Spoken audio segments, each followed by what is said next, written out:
Bonjour à toutes et à tous, aujourd'hui on se retrouve pour une nouvelle présentation de jeux de société et j'ai décidé aujourd'hui de vous présenter le jeu Aftermath, le Cataclysme. Donc un jeu livre d'aventure ou un livre jeu d'aventure, ça marche aussi dans les deux sens.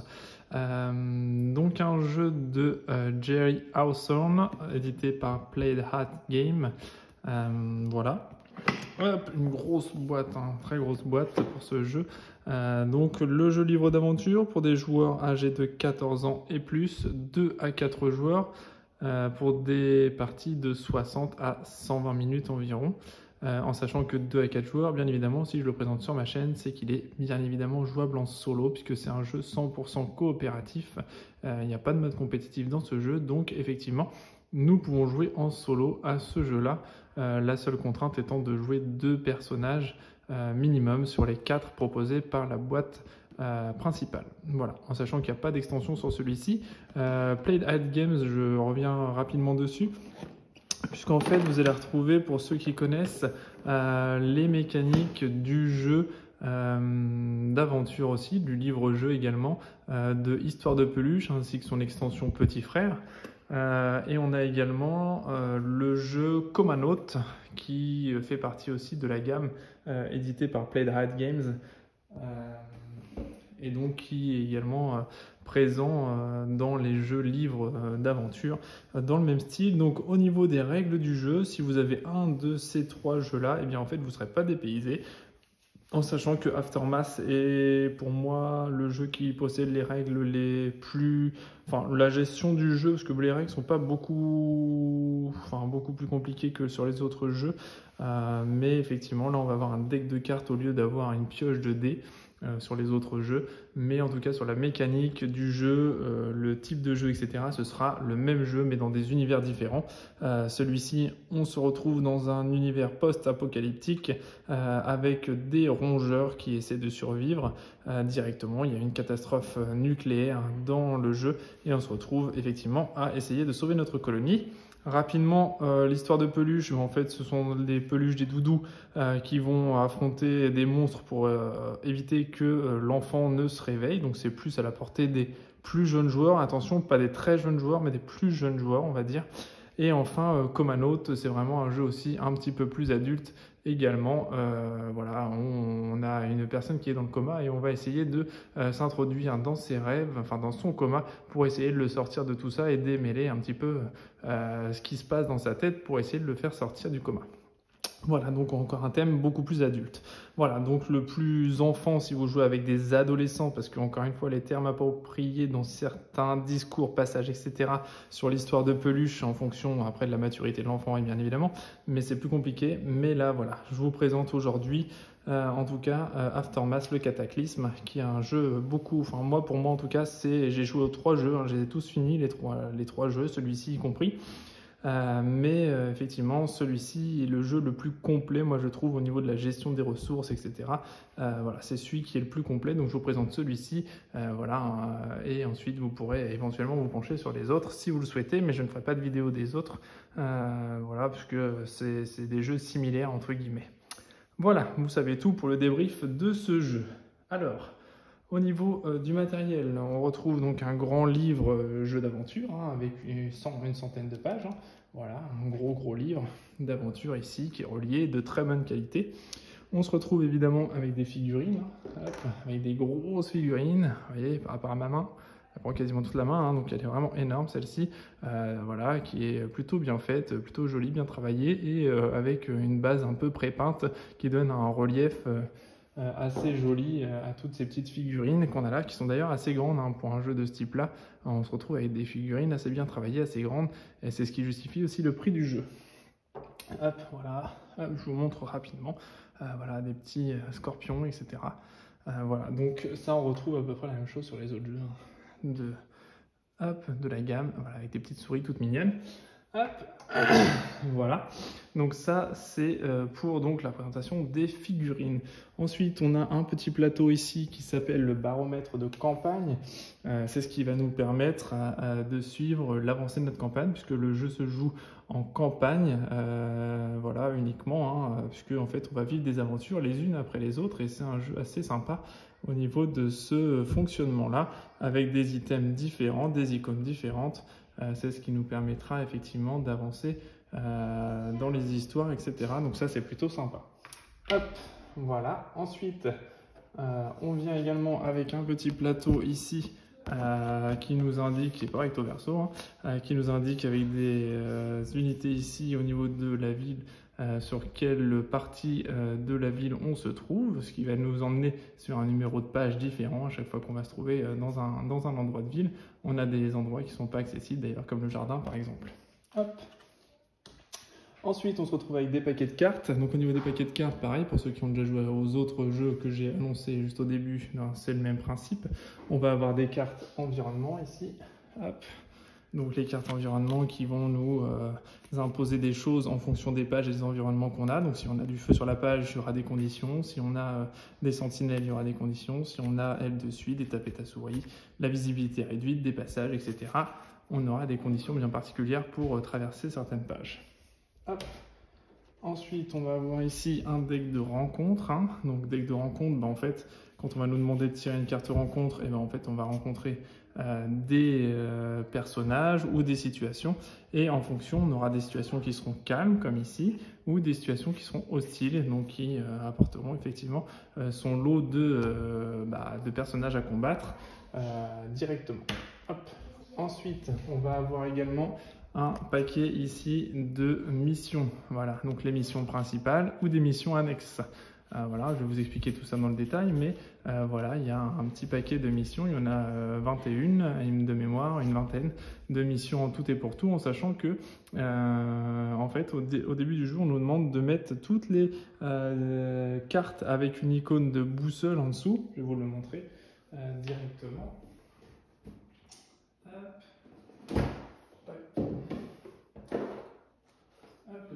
Avec cette icône ici de boussole, en fait, on va avoir toutes les cartes du jeu qui viennent avec une icône boussole. Et bien en fait, on va les intégrer dans le paquet découverte. Et au fur et à mesure que le livre nous le demandera, ils nous demanderont d'ajouter des rencontres supplémentaires de ce paquet-là, des ennemis supplémentaires, du matériel supplémentaire et des missions supplémentaires qu'on va pouvoir débloquer au fur et à mesure de notre histoire. Donc tout ça, c'est super thématique parce qu'en fonction des choix qu'on va faire, on ne va pas avancer de la même manière et on n'aura pas les mêmes missions, pas les mêmes objectifs, pas les mêmes ennemis qui vont pouvoir apparaître. Donc vous voyez, il y a quand même un sacré paquet voilà, de cartes ici qu'on va pouvoir retrouver et qui vont faire que le jeu n'aura jamais la même saveur, puisqu'en fait, en fonction des choix qu'on fait, on ne mettra pas les mêmes cartes au même endroit et au même niveau et on ne rencontrera pas les mêmes ennemis du coup. Donc ça, c'est les petites boîtes qui sont fournies avec le jeu de paquets découverts directement. Voilà.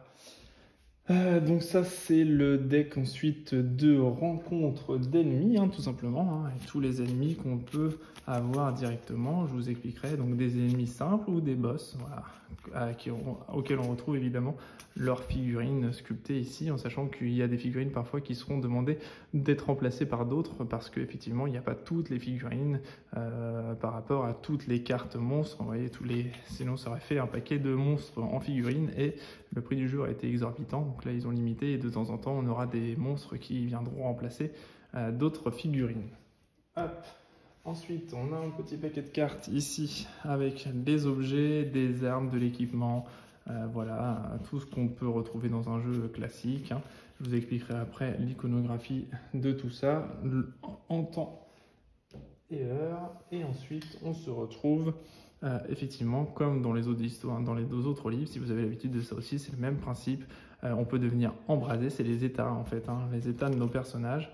On peut devenir embrasé, on peut devenir marqué, on peut devenir piégé, on peut devenir grièvement blessé. Voilà, tout ça c'est des choses qui peuvent nous arriver au fur et à mesure de notre aventure avec les effets et comment faire pour défausser ces effets-là. Ensuite, on a toute une petite série de petits pions, hein. Petits pions en carton avec des points de vie, des pions de recherche que j'ai installés ici. Je vais vous expliquer tout ça, de découverte directement. On a voilà, des petits pions, des tapettes à souris, de l'eau, etc. etc. On a ensuite des petits pions ennemis, des petits pions piles, voilà, toute une panoplie de petits pions. Et on a également 2 dés. Ici, un dé noir et un dé blanc, je vous expliquerai tout ça, avec des valeurs de 0, plus 1, moins 1, plus 3, moins 2. Voilà. Hop, on n'a pas de moins 3 de mémoire. Non. Donc voilà, donc avec des modificateurs dont je vais vous expliquer tout le fonctionnement juste après. Ok, donc ça c'était pour la présentation du matériel, en finissant par, voilà, hop, dans le désordre du coup, mais on va finir par le livret de règles. Voilà, il y a une petite vidéo pour apprendre à jouer avec la vidéo règles, éventuellement, mais du coup, je vais vous la fournir, la vidéo règles. Voilà, on retrouve un petit peu le matériel, le contenu, les cartes ennemies. Le livre est pas super grand, il fait 12 pages, avec à la fin un récap de tous les...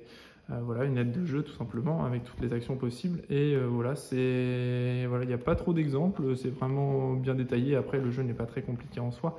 Voilà, c'est assez fluide, assez simple finalement dans les actions. C'est ce qui fait que c'est sympa, parce que c'est rapide à mettre en place.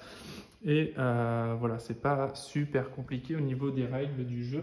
Ça se joue très bien, c'est assez fluide. Voilà, donc ça c'était pour la présentation du jeu. Maintenant, les règles du jeu. Je vais faire un aperçu vraiment très rapide des règles, parce qu'en fait c'est en jouant qu'on va les découvrir finalement, hein, comme à chaque fois. Mais je vous fais un aperçu rapide des règles du jeu. En fait, nous allons avoir donc 2 personnages avec des fiches personnages, hein. Voilà, j'en ai sélectionné que 2 pour cette mission, mais il y en a 4 en tout et pour tout. J'ai sélectionné donc Ronchon, qui est un cobaye grand avec l'attribut grand. La capacité de départ, c'est la projection, donc on a des petites cartes capacités, on en a d'autres, hein, qu'on pourra gagner au fur et à mesure de l'aventure, qui nous permet, voilà, de prendre du matériel lourd sur notre case et de l'éloigner, etc., etc. Et ça nous fait dépenser une carte de valeur 2. Je vous expliquerai tout ça également juste après. Ensuite, il commence avec un couteau à steak directement. Son objectif de vie, en fait, hein, c'est de construire un jardin. Voilà, on a un bonus de plus 2 en force et on a un bonus de plus 1 en défense. Voilà, et 4 points de vie, hein. Le petit 4 en haut, c'est les points de vie. Et sa figurine, évidemment, qui vient avec, hein, son petit personnage avec notre figurine. Tac. Et ensuite, on a Medzi qui, pareil, hein, aura la même chose, qui est perspicace, qui sera une souris avec 4 points de vie, capacité de départ, concentration collective, une arbalète cure-dent en arme de départ. Et ensuite, son objectif à elle, c'est d'avoir banni la mission 11 et rangé au moins 2 cartes alliance, dont la boîte réserve de la colonie. Elle a une attaque à portée de plus 2 et une intelligence de plus 1.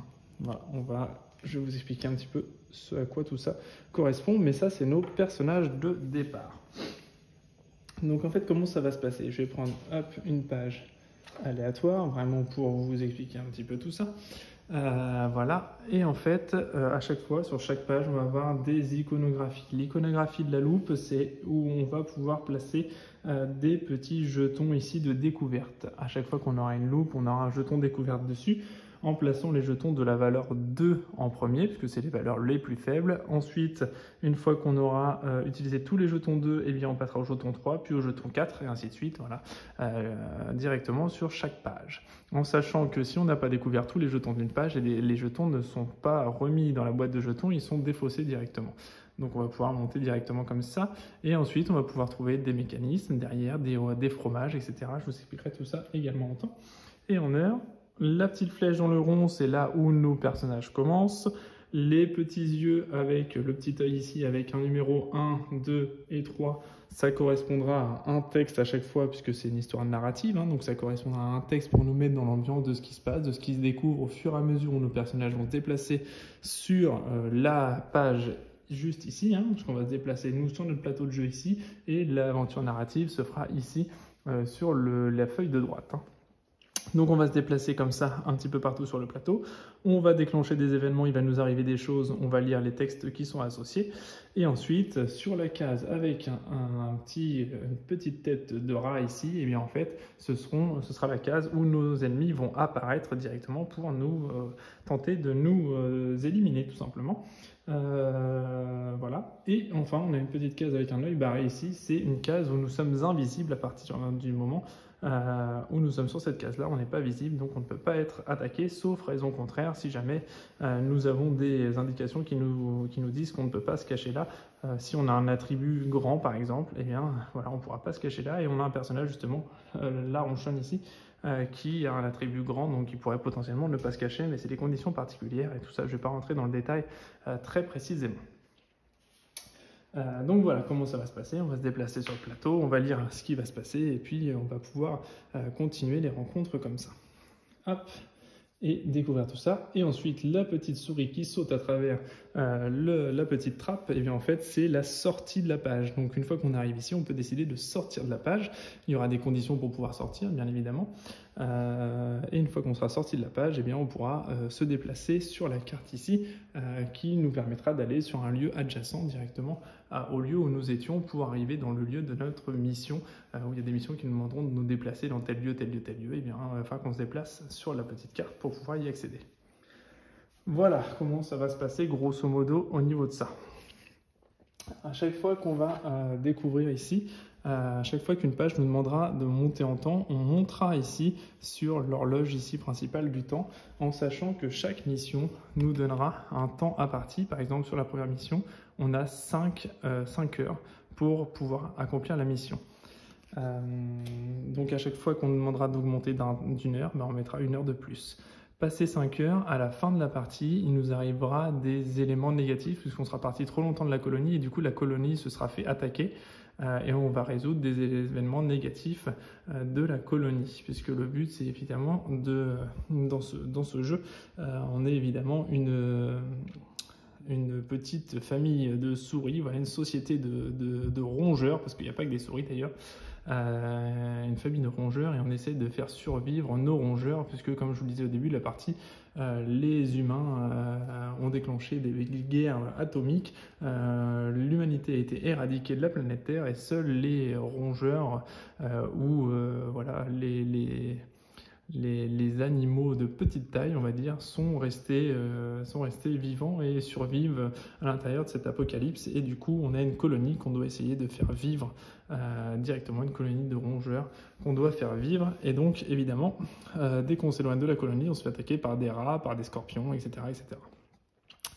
Ensuite ici, c'est les indices. À chaque fois qu'on trouvera quelque chose qui nous donnera une clé, ça nous fera avancer, puisque à chaque fois qu'on va découvrir une clé, on va avoir un chapitre spécial, une page spéciale qui nous fera avancer dans l'histoire de la campagne, tout simplement, qui nous dévoilera de nouveaux indices, puisque nos amis se sont fait kidnapper. Je vous dirai tout ça tout à l'heure, vous allez comprendre mieux tout à l'heure. Ici, ce sont les objets qu'on retrouve, les pièces mécaniques qu'on va pouvoir retrouver au fur et à mesure de notre aventure, comme on a vu tout à l'heure, mais il y a d'autres moyens d'en gagner également. On va gagner tout ça directement, on va faire tourner un autre compteur directement. Et en fait, ça va nous servir à réparer des objets qui seront cassés ou à construire des choses dans notre colonie en fin de partie. Ici, du fromage, évidemment, donc pour nourrir notre colonie, tout simplement. Donc on va récupérer des points de fromage à chaque fois qu'on va en découvrir. Ici, sur ce plateau-là, c'est notre plateau de population de colonie. Donc on peut peupler notre colonie jusqu'à 15. Ensuite, pour avoir plus de population, il va falloir qu'on construise quelque chose de spécifique dans notre colonie. Je vous expliquerai tout ça tout à l'heure, c'est notre population. Et en fin de mission, on nous demandera de nourrir d'autant de fromage notre population. Donc si on a 7 habitants dans notre colonie, eh bien, il faudra nourrir de 7 fromages. Et si on n'a pas les 7 fromages, eh bien, on va perdre de la bonne humeur, entre guillemets, de cette jauge juste ici, qui s'appelle la jauge de morale, bonne humeur, morale. Et si on arrive au moral à 0, eh bien, on perd la partie directement, la campagne est terminée. Voilà, y compris si notre population arrive à 0, on perd également la campagne. Voilà, donc très important de bien veiller à ce que ces baromètres ne redescendent pas sur le 0, et surtout il va bien falloir veiller à nourrir notre colonie correctement. Hop. Voilà, ça c'est le baromètre de campagne, c'est ce qui nous permet de suivre. Il n'est jamais réinitialisé, à part le temps de chaque mission évidemment, mais le reste, rien n'est réinitialisé, tout reste tel quel au fur et à mesure de nos aventures. Et ça va varier, ça va bouger, mais en tout cas, les compteurs ne sont jamais remis à zéro tout au long de notre partie. Voilà pour le plateau principal. Donc comment ça va se jouer? En fait, on va avoir plusieurs phases. On va avoir 4 phases vraiment. On aura d'abord le tour des joueurs. Comment ça va se passer? On va piocher des cartes actions dans le paquet de cartes actions, puisqu'effectivement dans ce jeu-là on n'a pas de dés, on a une main de cartes avec des cartes ennemies qui vont apparaître. Et ensuite ce seront des cartes comme ça avec des capacités. La capacité bleue, c'est de la capacité de défense, donc c'est de l'armure. C'est pour se protéger, se défendre contre les attaques des ennemis. La capacité avec l'aile verte ici, c'est pour les attaques à distance. Ça nous servira uniquement pour attaquer à distance. La capacité jaune, donc c'est l'intelligence. Ce sera un test d'intelligence directement ici, avec la petite lumière jaune. Et enfin, nous aurons voilà, l'alter ici, qui nous donnera une capacité de force. Je vous expliquerai comment. Et on a les cartes blanches également pour les capacités spéciales de nos personnages, celles qu'on avait vues juste ici, ou juste ici, qui nous demandent des capacités de 1 par exemple. Et bien cette carte-là fera l'affaire puisque c'est une valeur de 1. Je vous expliquerai tout ça, comment utiliser tout ça dans le détail. Donc ça, c'est le paquet de cartes commun. Un autre de joueurs directement. Dès que la pioche est terminée, on remélange les cartes et on repart avec notre nouvelle main de 5 cartes en main au début de la partie. Ensuite, il y aura des objets qui pourront nous faire avoir plus de cartes en main, mais pour le début de la partie, c'est 5 cartes chacun. Ensuite, eh bien, on va, si on pioche une carte cataclysme, c'est une carte bien spécifique, on va déclencher les effets. Je vous expliquerai tout ça si on l'a. Ensuite, on installe la menace sur la piste de menace. Donc, toutes les cartes noires piochées, on va les installer sur le côté droit du plateau des ennemis, tout simplement. Ensuite, on effectue toutes nos actions. On épuise toutes nos cartes pour effectuer nos actions. Chaque carte va nous permettre de faire des actions bien précises. Et ensuite, on vérifie la menace. Si la situation est calme sur notre carte, sur notre page, donc qui est représentée par ce jeton-là, ils nous le diront si c'est calme ou hostile en fonction de ce qu'on fait. Si c'est calme, eh bien, il faut, si nous avons plus supérieur ou égal à 4 cartes noires ici, eh bien, on va résoudre un tour des ennemis. On va déclencher un tour ennemi directement. Si nous avons... donc le tour ennemi en fait est représenté par le petit éclair ici, tout simplement, qui va nous dire ce qui va se passer et qu'est-ce qu'on doit mettre comme ennemi en place, etc. Maintenant, si la situation est déjà hostile et qu'on a des ennemis qui sont déjà présents ici, eh bien, ils effectueront un tour directement à partir du moment où on a un nombre de cartes noires supérieur ou égal au nombre d'ennemis. Si on a 2 ennemis et que la situation est hostile et qu'on a 2 cartes noires, les ennemis vont jouer un tour directement. Ensuite, nous avons les tests de compétences. Donc, dès qu'on devra faire un test de compétences, on doit jouer une carte avec l'icône associée à cette compétence. C'est-à-dire que si le jeu nous demande de faire un test d'intelligence de 5, par exemple, pour réussir, et qu'on a ces 2 cartes-là en main, on peut se dire, je joue la même carte, 3 plus 2, ça me fait 5, et je joue mon test de compétences. Une fois qu'on a joué ces cartes-là, on les défausse directement, on les met dans la défausse, et là, on va jeter le dé modificateur. Donc là, on lance le dé, et si on a, comme ici, un plus 2, bah super, on fait 7 pour un test de compétence à 5, donc on réussit le test. Si par contre, on fait un moins 2, on a 5, donc moins 2, 3, donc pour un test de compétence à 5, on échoue notre test de compétence. On n'a pas de deuxième chance. Par contre, ce qui peut se faire, c'est que dans notre main de cartes, hop, si nous avons, admettons, on va y aller comme ça. Si nous avons par exemple, nous jouons ici une carte de valeur 3 ici, j'ai une autre carte de valeur 3, je peux la jouer. Donc en fait, c'est soit la même icône, en sachant que la première carte doit être une carte de la compétence spécifique, c'est un test d'intelligence sera forcément une carte jaune, et ensuite on peut rajouter autant de cartes, soit une carte bleue, jaune, verte, rouge, de la valeur 3, on peut les ajouter. On n'est pas obligé d'avoir que des cartes de cette valeur-là, enfin de cette compétence-là. On peut ajouter des cartes de force, des cartes de... Voilà, si on avait une carte là de 3, pouf, on pouvait l'ajouter pour cumuler les bonus comme ça. Hop. Donc il ne faut pas que des cartes d'intelligence pour faire un test d'intelligence. Par contre, il y aura toujours un modificateur à la fin. Hop là, on mélange tout ça. Donc voilà, ça c'est pour les tests de compétences. Ce sera pareil pour tous les tests, hein. Test de force, test de tir à distance, voilà. Tous les tests seront faits comme ça. Test de défense, ça marchera également comme ça, sauf que ça s'appelle un test contré en cas d'attaque ennemie ou de l'ennemi qui nous attaque. Et dans ce cas-là, on lancera les 2 dés. Un dé pour nous, pour notre défense, donc le dé blanc, et un dé pour l'ennemi, le dé noir. Donc eux aussi vont avoir des modificateurs par rapport à leurs attaques, où ils peuvent faire des +3, et puis nous, des -2 sur notre défense, par exemple. Donc là, ça craint un peu. Et la même chose sur nos attaques. Nous, on va attaquer à plus ou moins 3, donc avec le modificateur, et l'ennemi va défendre aussi avec un dé noir. Hop. Donc voilà, donc ça va venir modifier nos attaques, donc il va falloir prendre un petit peu de marge si on veut éviter de se louper, parce qu'il y a quand même un petit peu de hasard de dés, donc il faut un petit peu anticiper tout ça.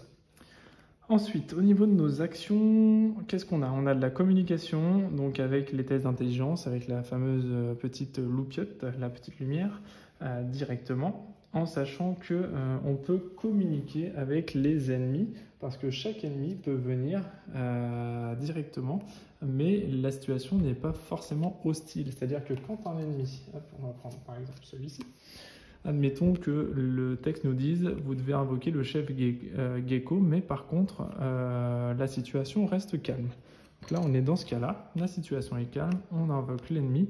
Eh bien, en se déplaçant sur sa case, eh bien, on peut tenter un test ici de communication. Et si on réussit ce test de communication, eh bien, en fait, le chef gecko est considéré comme faisant partie dorénavant de notre colonie. Donc en fait, on va rajouter plus un habitant dans notre colonie. Alors le chef gecko, sa carte, elle reste bien dans la carte ennemie pour les tours d'après et pour les autres aventures. Mais en tout cas, nous avons réussi à communiquer avec lui et le faire venir chez nous. Donc à partir de ce moment-là, eh bien, le chef ça nous rajoutera une population supplémentaire. Voilà. Donc c'est un moyen de gagner de la population sans, les ennemis cette fois ne sont pas forcément des ennemis, les personnages qui arrivent ne sont pas forcément des ennemis, ça peut être juste des gens qui passent, de la population qui passe, mais c'est pas forcément des ennemis. Donc voilà, donc on a ici un test de communication donc d'une valeur d'au moins 8, donc c'est quand même compliqué à aller chercher, hein. Vous voyez que les cartes vont de 1 à 3 au niveau des valeurs, donc c'est quand même assez compliqué d'aller chercher un bon test de communication, sachant qu'il va également lancer les 2 tests, les 2 dés pour voir si on a réussi ou pas le test. Ici sur les cartes ennemies, c'est la valeur de défense. Donc si on rate le test de communication, par contre, le chef, la carte en question, devient un ennemi automatiquement. On ne peut pas refaire 2 fois un test de communication. Si on se loupe, derrière, on n'a pas réussi à le convaincre de venir avec nous, donc du coup, il devient hostile. Et ensuite, donc là, la valeur de sa défense, donc il faut le frapper à 7 ou plus pour pouvoir lui infliger 1 point de dégâts, en sachant que lui, il n'a qu'un seul point de vie. Mais il y a des personnages qui ont plus de points de vie que ça. Hop. Donc chaque carte, évidemment, en fonction de la carte qu'on aura mis, la carte noire qui sera à côté de ces personnages-là, soit ce sera une carte de 1-2, il fera cette attaque-là, soit c'est une carte de 3 et il fera cette attaque-là, tout simplement. Les flèches, c'est le déplacement qu'il va faire. 2, c'est le numéro à côté, c'est la portée de son attaque. Et ensuite, les dégâts de son attaque. En sachant que chaque point de dégâts ne fait perdre qu'un seul point de vie si jamais on n'arrive pas à contrer son attaque. Voilà, donc il a beau avoir une attaque à 5, il aura une attaque à 20, ça ne change rien, on prendrait 1 point de vie, peu importe le nombre de dégâts, ça c'est juste la valeur à contrer. Donc avec nos cartes, il faut qu'on arrive à contrer, et nos dés, avec un peu de chance, on arrive à contrer l'attaque de l'ennemi, comme ça, tout simplement, à se défendre. Voilà. Donc on peut effectuer une attaque de mêlée avec les cartes rouges, tout simplement. Donc attaque de mêlée, c'est une attaque sur la même case, directement.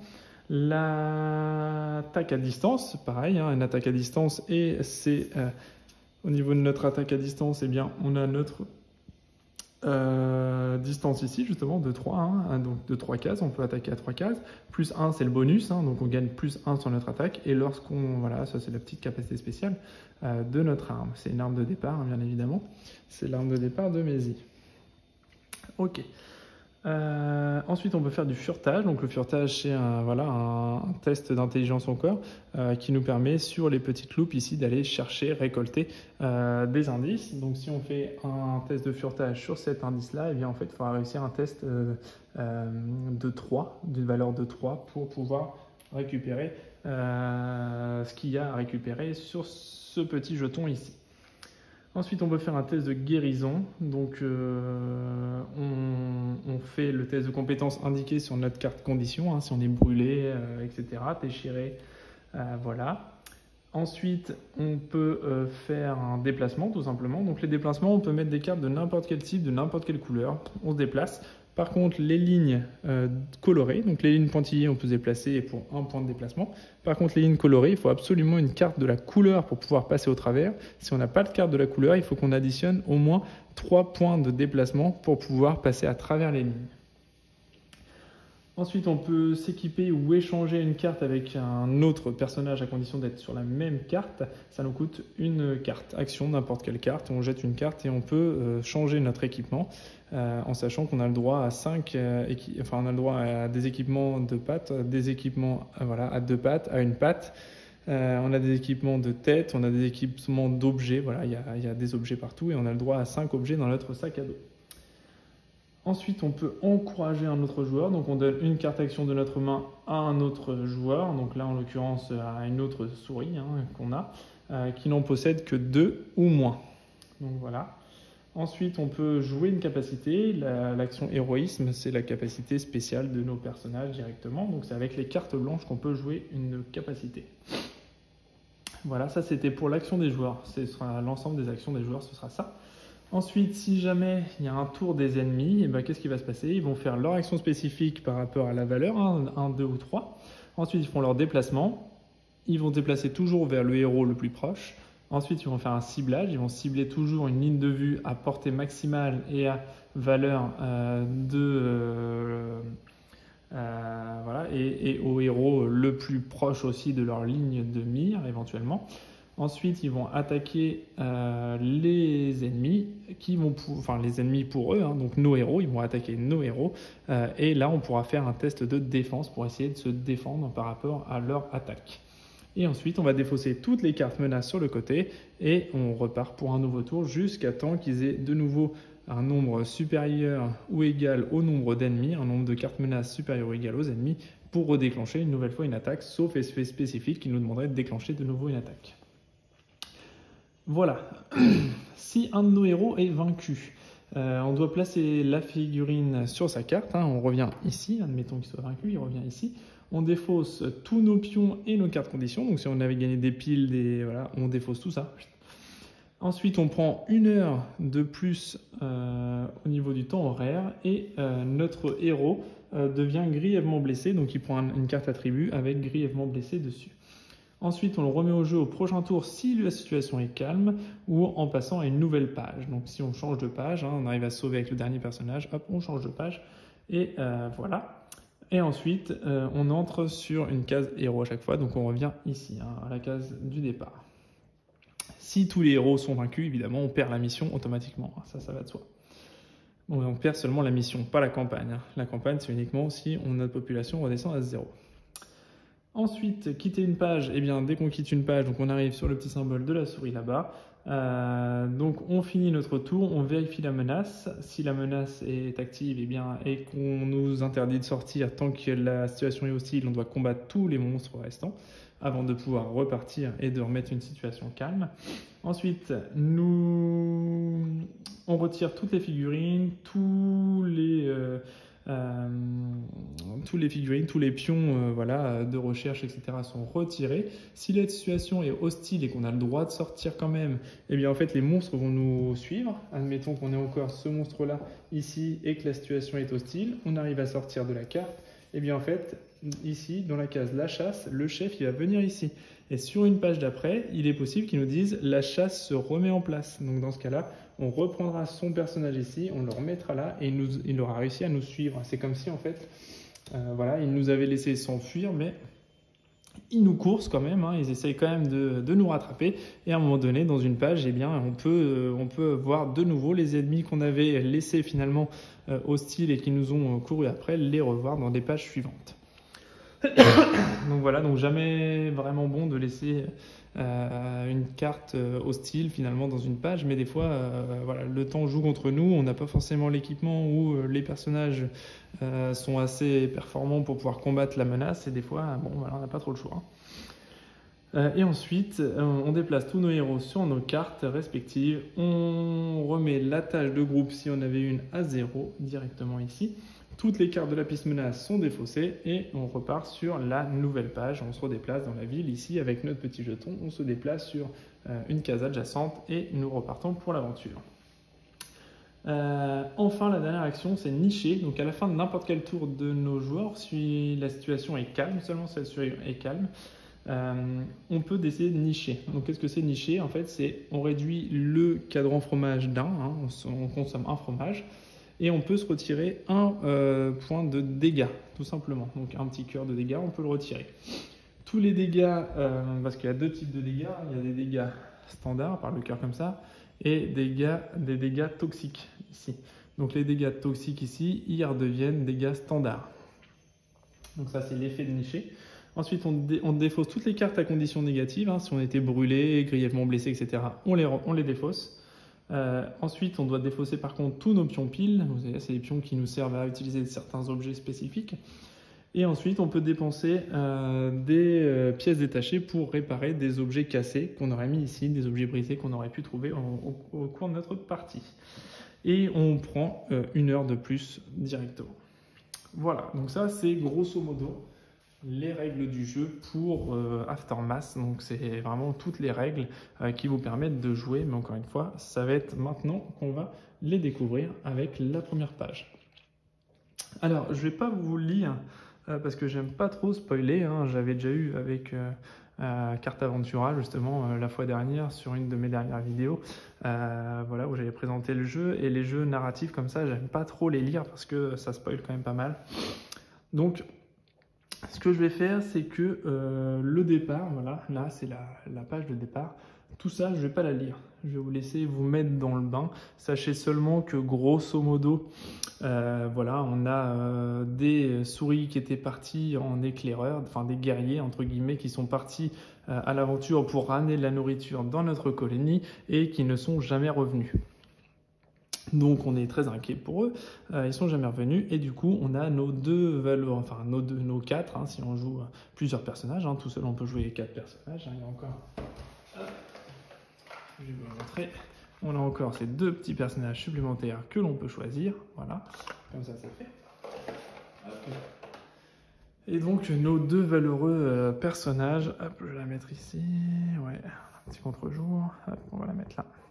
Donc on a nos 2 valeureux personnages qui se dévouent et qui partent à la recherche de nourriture, hein, pour quand même continuer de faire vivre la colonie malgré le danger extérieur.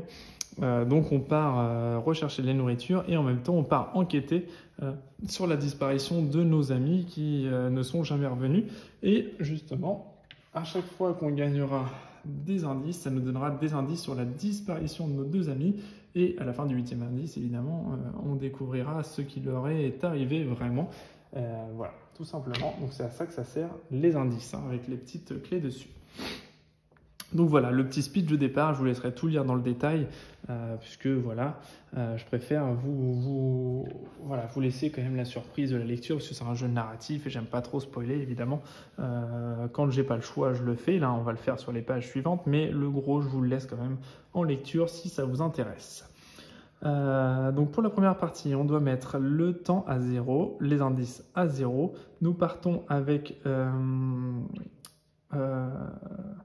les cadrans, donc fromage, morale et les pièces à 5. Hein. Hop, 5 fromages. Et le moral, hop, sur 5 également. Le cadran de la population sur 8. Hop, on part avec 8 personnes dans notre population, sachant qu'on peut en perdre, hein, bien évidemment. Et voilà. Hop, ça c'est pour la mise en place de départ. Et ensuite, on nous dit déplacer le pion groupe dans une zone adjacente d'un plan de voyage au centre-ville. Nous vous conseillons d'aller dans la rue E, car c'est le chemin le plus court vers votre lieu de mission. Une fois que vous avez voyagé vers une zone adjacente du plan de voyage au centre-ville, allez à la page indiquée dans ce nouveau lieu. Voilà, parce qu'en fait, notre mission principale, donc, ça va être la première mission, donc le raid à Enjo. Donc pareil, je ne vais pas vous spoiler toute la partie narration, je vais simplement vous donner l'objectif de la mission, donc c'est trouver un moyen d'entrer à Enjo et ressortir avec un sachet de beignets d'oignons. Méthode de voyage disponible, donc à pied, parce qu'au fur et à mesure qu'on va se développer, on va pouvoir y aller en voiture. Voilà, on pourra débloquer un bateau, etc., etc. Je vous fais pas tout le truc, mais vous avez plusieurs moyens de voyager au fur et à mesure que vous allez progresser dans vos missions. Donc là, on doit se rendre en C1 et nous avons 5 temps pour réaliser cette mission principale. La réussite, on va aller lire la section là. En cas d'échec, on ira lire cette section là. Ils vont nous le dire à la fin, ne vous inquiétez pas, sur un encadré, ils vont dire si vous avez réussi la mission, lisez l'encadré réussite. Si dans ce cas-là, c'est un échec et lisez ça, tout simplement. Donc effectivement, on doit se rendre à Enjo. Donc Enjo, effectivement, il nous conseille de nous rendre, puisque comme on est à pied, on doit se rendre sur une case adjacente de notre petit plan. Donc eux, ils nous conseillent d'aller dans la rue E. Donc la rue E, elle est là, effectivement, en B1. Et nous, on doit se rendre en C1 à Enjo, qui est juste ici. Donc effectivement, quand on quitte une page, on peut aller sur une page adjacente. Mais comme on est à pied, on arrive à côté du village. Donc on a un petit pion ici de troupe et on va le mettre sur l'emplacement B1. Tac. Donc on est en B1 et il nous indique que nous allons commencer sur la page 5. C'est le petit numéro en haut à droite qui nous indique page 5. Donc on va aller sur la page 5. Pareil, je ne pense pas faire la mission dans son intégralité parce qu'elle est assez longue, la première mission d'introduction. Et puis encore une fois, pour raison voilà, que j'ai évoquée tout à l'heure, j'ai pas envie de vous spoiler tout le livre d'aventure. Donc je vais vraiment vous donner, on va faire une page ou deux, je sais pas, on va voir ce qu'on va faire exactement. Mais voilà, c'est vraiment pour vous donner un aperçu du jeu, pour vous expliquer un petit peu, je vous ai expliqué les règles de base du jeu et voilà, comment ça va se dérouler. Et je pense qu'en une ou deux pages, effectivement, on a 90% des mécanismes du jeu. Et on aura également, je vous montrerai de toute façon, la dernière page qui est la page de conditions de victoire et ce qu'il y a à faire dans les étapes de fin pour vraiment que vous ayez les règles au complet de A à Z sans trop vous spoiler. Donc pareil, je vais essayer d'éviter au mieux le spoil. Donc là, on nous indique, donc au départ, +1. S'il s'agit de votre première visite de la campagne, sur cette page, poursuivez votre lecture, sinon allez à la mise en place.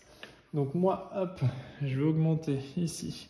Donc 2 + 1, on nous demande de faire +1 sur le petit onglet d'horloge, tout simplement. Donc là, on a le petit texte d'introduction. Pareil, je vais pas... Si, je vais quand même le lire parce que c'est quand même important. Enfin voilà, c'est pour vous plonger un petit peu dans le bain quand même. Donc je vais vous le lire. Donc, hop, on se le prend comme ça. Vous allez pouvoir le voir avec moi. Donc on y est.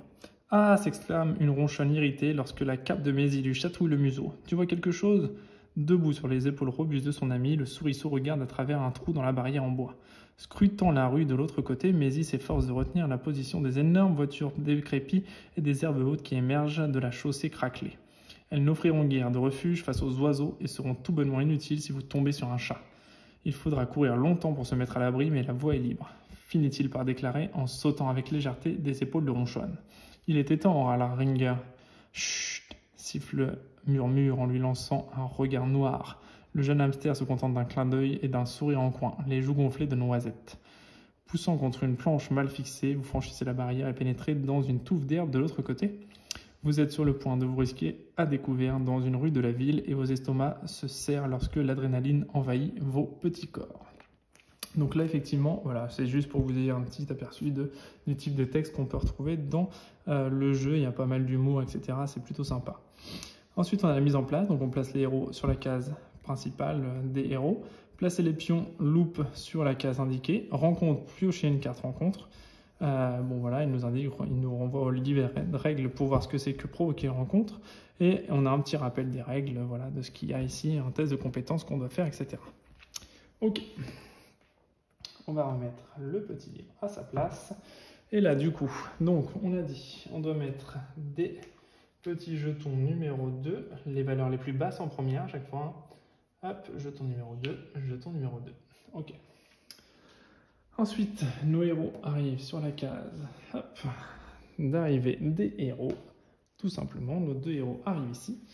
Et donc voilà, je vous rappelle que l'objectif de notre mission, c'est d'entrer à Enjo et de ressortir avec un sachet de beignets d'oignons, tout simplement. Voilà, bah c'est parti. La situation est calme pour le moment. On arrive ici et on nous demande de tirer une carte rencontre. La carte rencontre, c'est ici. On y va. Donc menace rampante. Des cafards, s'écrie Mehdi. Ils grouillent de partout, mais pourquoi sont-ils si méchants? La situation passe à hostile. Donc on retourne le jeton ici en hostile. Et donc ils nous disent, pour la mise en place, on a un nombre de cafards égal au nombre de héros x 2. Voilà, ok. Donc ça, on se la garde de côté. Donc dans le paquet des monstres, on a des cafards. Donc on va aller chercher les cafards. Les cafards sont là, hop, ok. Donc on a une seule carte cafard, spécial petit insecte. Qu'est-ce qu'ils nous disent? Tous les cafards se déplacent puis attaquent. Ceux qui occupent une même case attaquent ensemble comme un seul ennemi. X est égal au nombre de cafards sur cette case. Ok, ils ont 1 point de vie chacun et il y a 3 points de défense pour les vaincre. Donc, hop, notre carte de cafard, elle vient se mettre ici directement. Et les cafards, contrairement aux autres, sont matérialisés donc par des petits jetons en carton ici. Donc on a 2 cafards par héros, donc on a 2 héros, donc 4 cafards. Les ennemis apparaissent toujours sur la case des ennemis, donc sur celle ici et accessoirement celle de la sortie. Ok, donc la situation est hostile et on peut commencer notre partie. Donc on va commencer avec Ronchon, donc on pioche 5 cartes. 1, 2, 3, 4 et 5. Ok, donc pas de carte noire, pas de carte ennemie. Donc les ennemis ne joueront pas de tour. Voilà, à la fin de mon tour, je n'aurai pas de tour ennemi.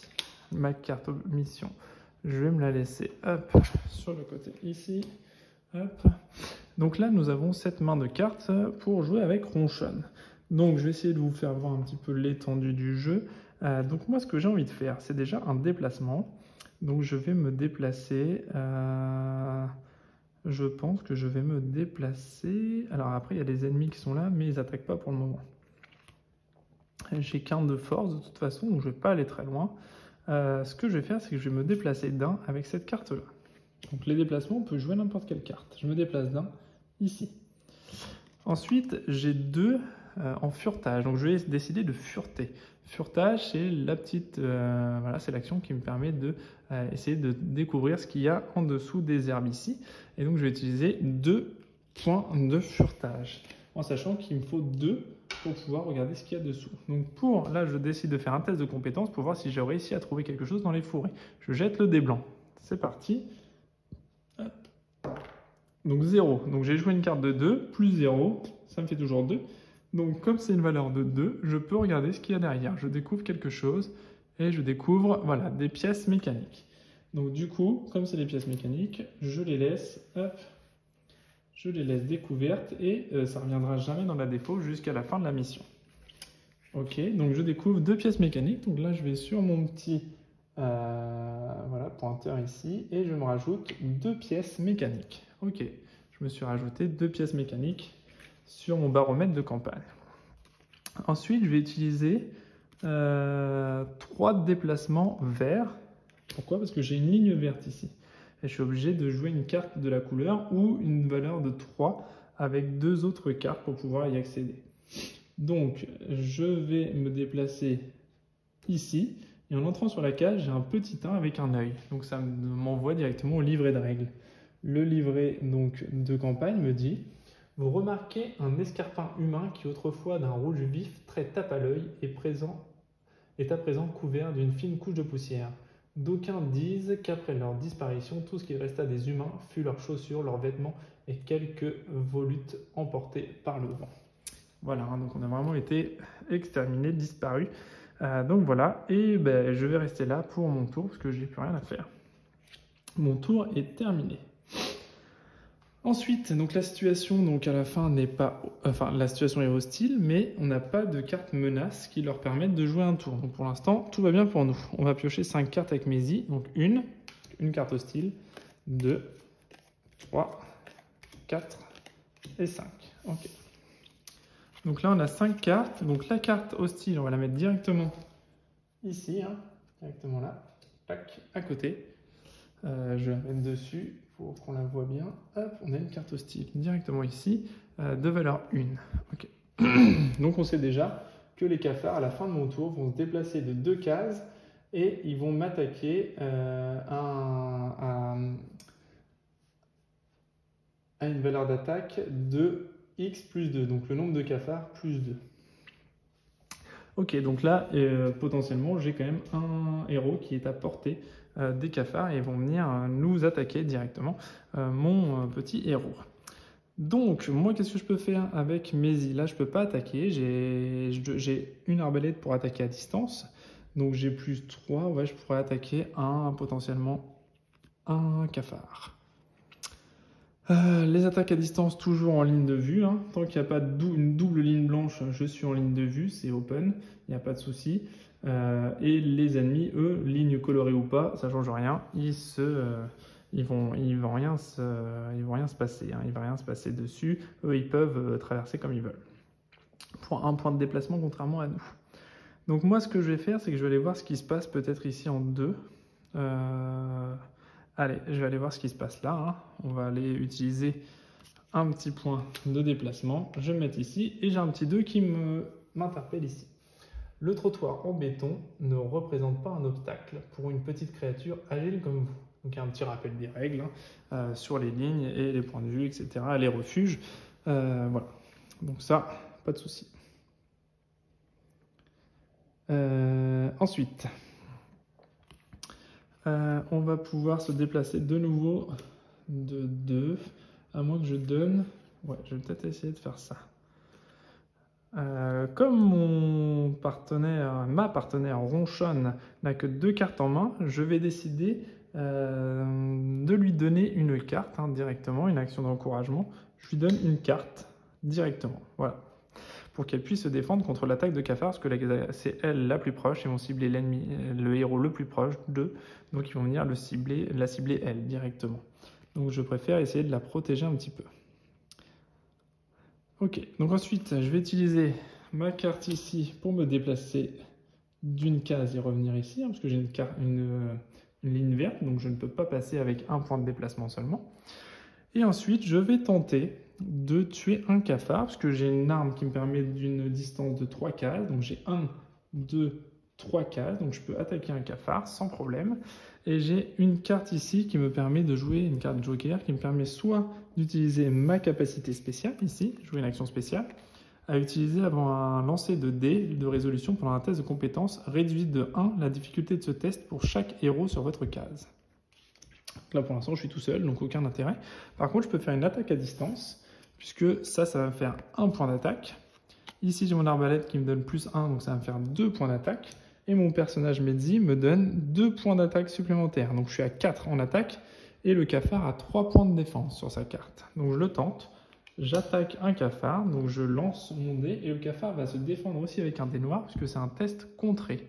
Donc je vais lancer mon test modificateur pour moi, mais modificateur pour lui également. Donc actuellement il a 3 points de défense. On y va, et nous on attaque à 4 actuellement.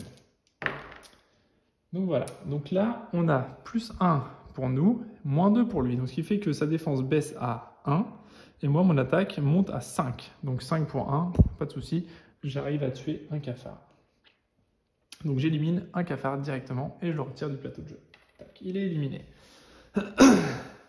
Ok, donc là je finis mon tour, et le cafard, lui, il y a autant de cartes menaces que de nombre d'ennemis, donc ils vont jouer un tour directement, le tour des ennemis. Ils vont me faire une attaque de 1, donc là il n'y a pas le choix, c'est de 1 à 3, c'est la même chose, de toute façon, peu importe la carte. Et donc tous les cafards se déplacent, puis attaquent. Donc ils se déplacent de 2 cases maximum, donc là, pas de souci, je suis à une case, pof, hop, ils arrivent tous les 3 sur ma héroïne ronchonne. Ceux qui occupent une même case attaquent ensemble comme un seul ennemi. Donc ils attaquent pas chacun leur tour, hein, ils attaquent comme c'est considéré comme un seul ennemi, chaque cafard, même si on a 3. Ils attaquent ensemble. Et ils me font X plus 2 dégâts. Donc là, on a 3 cafards, donc 3 plus 2, ils me font 5 dégâts. Donc il faut que j'essaie de contrer 5 dégâts. Donc pour ça, moi je peux décider de me défendre. C'est ce que je vais faire.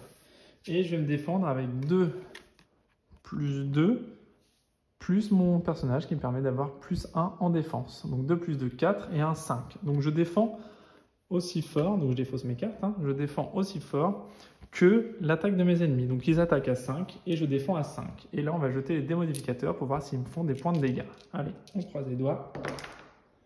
Donc moi je suis à 5 plus 3, 8. Et eux ils sont à 5 plus 1, 6. Donc j'arrive à me défendre correctement. Je ne prends pas de points de dégâts. Si j'avais pris un point de dégâts, eh bien peu importe la différence de dégâts qu'il y avait, j'aurais pris un dégât. Voilà. Une blessure on va dire. Peu importe le nombre de points de dégâts, on prend une seule blessure à chaque attaque. Ok, mais là j'ai réussi à me défendre sans problème, donc pas de souci. Et à la fin de leur tour, ils défaussent leur carte menace. On repasse au tour de Ronchonne, donc il complète sa main. Elle complète sa main, pardon. 1, 2, 3, 4 et 5. On remet une carte menace sur notre ennemi cafard, donc ça veut dire qu'à la fin de son tour, ils vont rejouer de nouveau un tour. Ok? Donc on complète à chaque fois de 5, on ne pioche pas 5 cartes, hein, on doit avoir juste une main de 5. Donc là, moi, ce que je vais faire, c'est que je vais déjà faire une attaque au corps à corps. Je vais faire une attaque au corps à corps. Je vais utiliser 1, 2 et 3. Je vous rappelle que la valeur identique, ça compte quand même. Hein. Si on a un 1, c'est bon, pas de souci. 3. Plus de 5, plus un 6. Ouais, non, peut-être pas. On va peut-être pas s'enflammer non plus. Donc, on va utiliser 1. Ouais, voilà, je fais comme ça. Je vais utiliser 1, plus 2, 3, plus mon couteau qui me permet d'avoir un bonus de plus 1. Donc, ça me fait 4. Donc, j'ai actuellement 4 en attaque. Et eux, ils ont une défense de 3 toujours. Donc, on y retourne. J'attaque un cafard. Donc, j'ai un -1 et eux, ils ont un -1 aussi. Donc, j'attaque à 4 pour 3 de défense. Donc, j'attaque finalement à 3 pour 2 de défense, puisque -1, -1. Donc, je leur inflige quand même un dégât. Donc, j'arrive à tuer un cafard. Ok. Et ensuite, je vais renouveler une attaque. Donc, je vais remettre 1, plus 1, 2, plus 1, 3, plus 2, 5. Donc, j'attaque de nouveau à 5. On y retourne. J'ai un plus 3, donc 5 pour 3 de défense. Donc, 5 plus 3, 8. Et 3 plus 2, 5. Donc, j'attaque à 8, ils défendent à 5. J'arrive à infliger un dégât, pas de souci. Hop, j'enlève de nouveau un cafard. Et cette fois, le cafard va attaquer à 3. Hop. Donc, le cafard va attaquer à 3.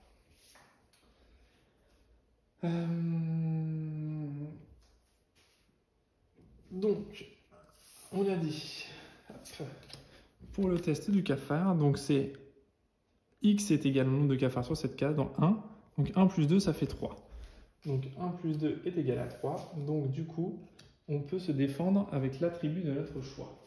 Donc on a le droit de défendre avec la carte que l'on souhaite faire si on a envie de se défendre. On n'est pas obligé de se défendre, on peut compter sur les dés éventuellement.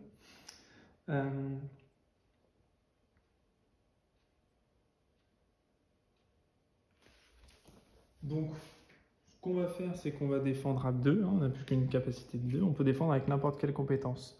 On a 2 plus 1, 3. Donc on va défendre à 3 et lui il va attaquer à, on a dit, 1 plus 2. 3 également. Donc on est à 3, 3. On va essayer de se défendre. C'est parti. Voilà, donc là par exemple le cas typique, hein, moi j'ai -2, donc je défends à 1 et lui il a plus 3. Donc il attaque à 6. Donc là il m'inflige un dégât. Hop. Donc je prends un petit cœur. Excusez-moi. Et je lui mets sur la carte de mon héros une blessure. Et j'ai le droit à 4 blessures maximum. Hein. Voilà, donc là, le tour de Ronchonne est terminé. Je passe au tour, donc je défausse la carte ici, hein, hop, menace, et je passe au tour de Medzi. 1, 2, 3, 4 et 5. Ok.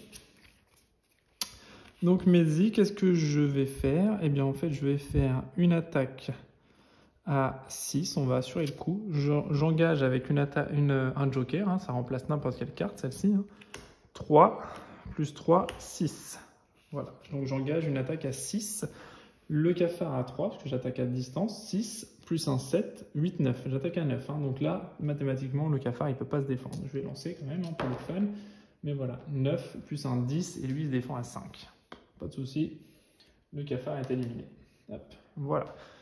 On a réussi à éliminer la menace. La carte des cafards retourne directement hop, ici. Alors, quand il y a des butins, c'est indiqué. Parfois, il y a certains personnages qui nous rapportent du butin. Là, il n'y a pas de butin.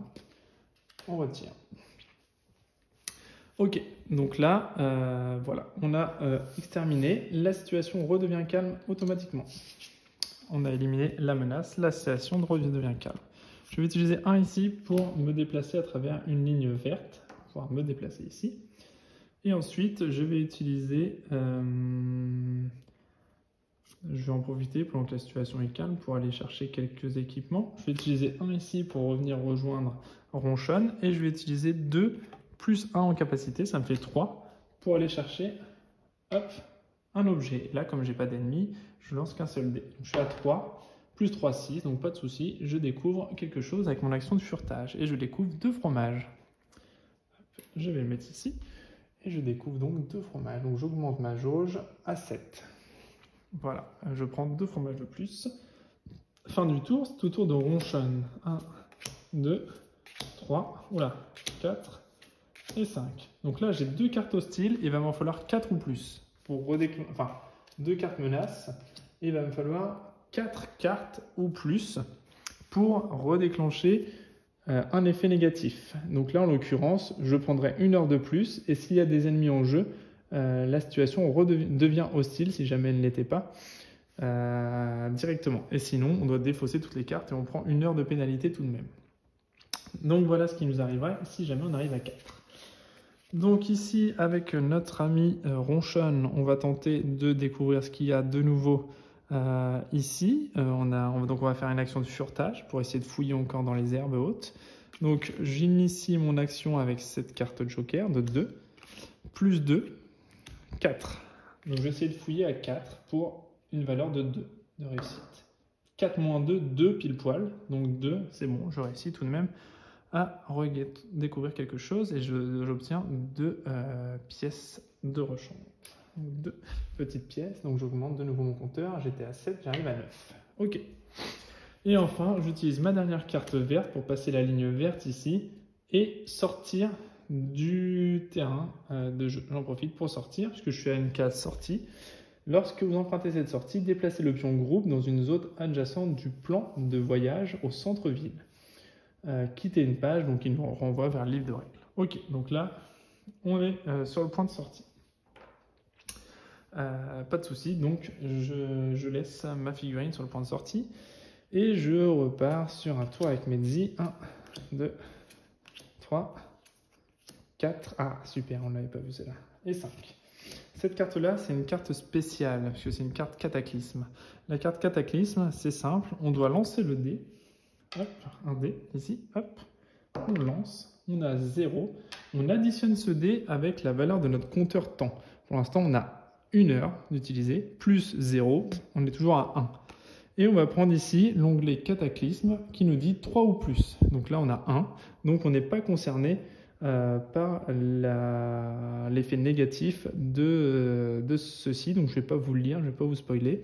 Mais en tout cas, il y a un effet négatif si jamais on avait dépassé ce timing-là. Eh bien, voilà. Donc elle est sans effet pour tout le reste de la page. Elle peut être déclenchée qu'une seule fois. Une fois qu'elle est déclenchée une fois, après elle est sans effet, peu importe sur la pioche, il ne se repassera pas le même effet négatif, parce que c'est un gros effet négatif quand même. Ok, donc là maintenant, voilà. Donc on peut continuer notre tour de jeu, et je vais utiliser ma carte joker. Voilà, je ne vais pas aller chercher ce qui se passe là, et après en passant, je découvre pas ce qu'il y a là non plus, hein, si je décide de sortir, parce qu'il y a un petit 3, donc il y a un encadré de texte qui va se faire, mais je ne vais pas le faire. Je vais aller directement ici, Et voilà, et donc je décide de quitter la page collectivement. Donc on retire tous les pions, donc là on a perdu 2 fromages. Hop, on les retire, tant pis, ils sont perdus, ils ne reviendront pas. On remet chaque personnage hop, sur notre carte, en sachant qu'on a pris 1 point de dégâts déjà ici, hein, une blessure. Et ensuite, donc on peut quitter la page et donc se rendre sur une case adjacente. On défausse les cartes menaces qui restaient. Si la situation était hostile, on aurait mis les ennemis dans la chasse. Là, c'est pas le cas, on a vaincu tous nos ennemis. Et donc, on peut se rendre à Enjo, ici. On décide de se déplacer sur la page 43, du coup, il nous indique. Donc, on y va, hop, page 43, hop là. On arrive à Enjo. Donc là, s'il s'agit de votre première visite de campagne, lisez. Autrement, elle est à la page 45. Donc là, je ne vais pas vous spoiler de nouveau. Donc je vais vous laisser lire le texte chez vous directement. Donc ils expliquent un petit peu ce qui se passait avant, etc. Donc là, on a un super distributeur sur l'image illustrée, un distributeur de friandises. Donc vous doutez bien que comme notre mission, c'est de récupérer un sachet de beignets aux oignons, eh bien c'est dans ce distributeur qu'on va aller le chercher pour notre mission. Je vous laisserai lire tout ça directement. Voilà, et donc là on arrive sur notre page de mission. Donc je pense que je vais faire encore cette page là et après je vais m'arrêter pour ne pas vous spoiler trop l'aventure. Voilà, vous aurez déjà eu un bon aperçu du jeu. Voilà. Donc le départ, donc on prend +1 pour suivre votre lecture. Donc +1, on prend un temps supplémentaire, on est à 2 heures. Ça fait 2 heures que nous avons quitté notre colonie pour cette mission. Alors, nous y voilà, dit Ronchon en poussant un sifflement. Bon sang, s'exclame Ringer d'une voix ébahie. Vous tenez devant un énorme amas de décombres. Au-delà, vous distinguez les ruines d'un immeuble de bureaux colossal sur lesquels glissent quelques rayons de soleil.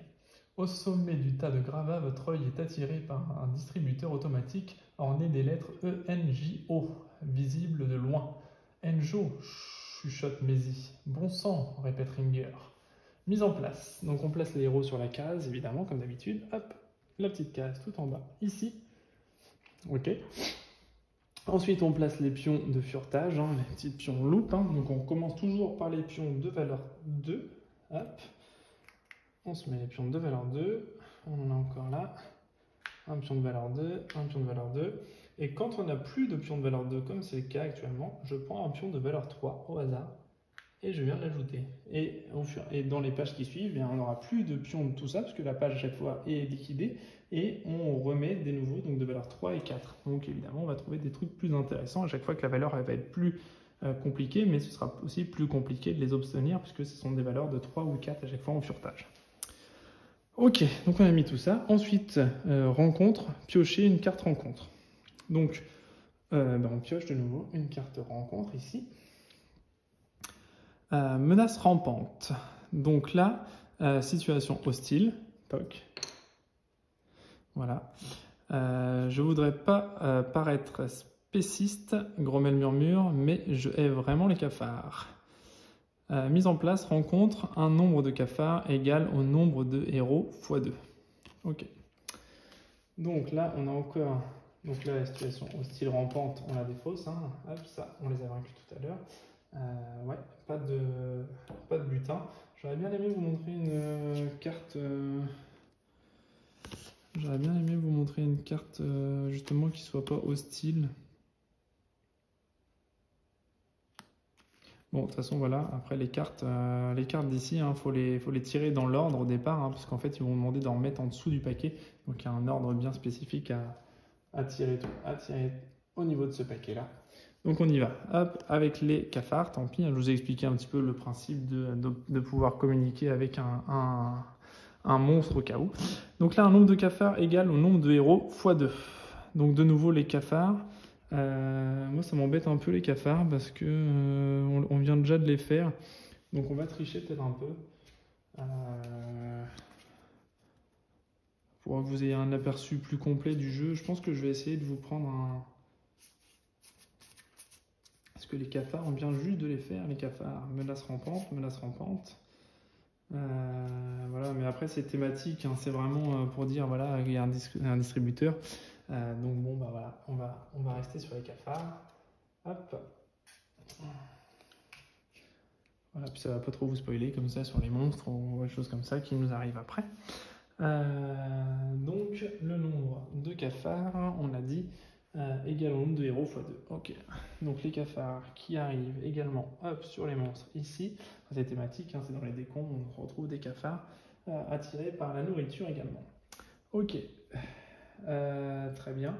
Donc je décide de ne pas tricher, du coup voilà, on va revoir les cafards, mais après sachez que au niveau du jeu, vous allez avoir d'autres monstres comme ça hein, qui vont pouvoir se déplacer, faire autre chose. Hop, on va se récupérer notre carte cafard, mais bon, comme c'est le début du jeu en fait, hein, thématiquement, évidemment les ennemis sont pas super puissants, super dangereux avec nous, parce que c'est pas les ennemis, voilà, 3 de défense, c'est pas énorme. Hein. Donc du coup, la situation des cafards hostile, hein, évidemment. Hop, on repasse en situation hostile ici. Et la carte cafard là-haut. Très bien. Donc le dernier joueur à avoir joué, c'est Medzi, qui est sorti en dernière. Donc ça va être au tour de Ronchon qui va reprendre 5 cartes. 1, 2, 3, 4 et 5. Ok. Donc pas de carte menace, donc pour l'instant les cafards vont rien faire du tout. Mais j'ai besoin d'une carte verte pour potentiellement aller voir ce qui se passe par ici. Donc je vais décider de... soit j'essaie d'aller attaquer les cafards. Ça pourrait être pas mal d'attaquer les cafards pour avoir moins de choses après. Ouais, je vais faire ça. Je vais attaquer les cafards. Alors je vais prendre 1 plus 1, donc 2 de déplacement. Je vais faire 1, parce que c'est une ligne en pointillé, et 1, 2. Et j'arrive sur l'onglet, enfin sur l'œil numéro 2. Donc je vais lire ce qui se passe à cet endroit-là. Vous vous agenouillez pour boire dans la flaque, mais l'un de vos amis vous arrête d'un geste. C'est empoisonné, regarde, ajoute-t-il en désignant les restes rouillés d'une berline de luxe accidentée. Après quelques secondes, vous comprenez ce qu'il vous montre. Une sorte d'épée liquide s'échappe de l'épave et goutte dans la flaque, colorant l'eau en vert. Les effets corrosifs des inventions humaines impactent toujours le monde, même en leur absence. Prenez la carte Mission 3 dans le paquet de découverte et glissez-la sous le paquet Mission. Donc là, qu'est-ce qu'il nous demande? Eh bien, on prend notre petit paquet découverte ici, avec toutes les cartes dont je vous expliquais tout à l'heure. C'est ça, c'est là où le jeu est vraiment très bien fichu. Et il nous demande de prendre la carte mission numéro 3. Donc, non, c'est pas ça qu'il nous demande. Si, la carte mission numéro 3.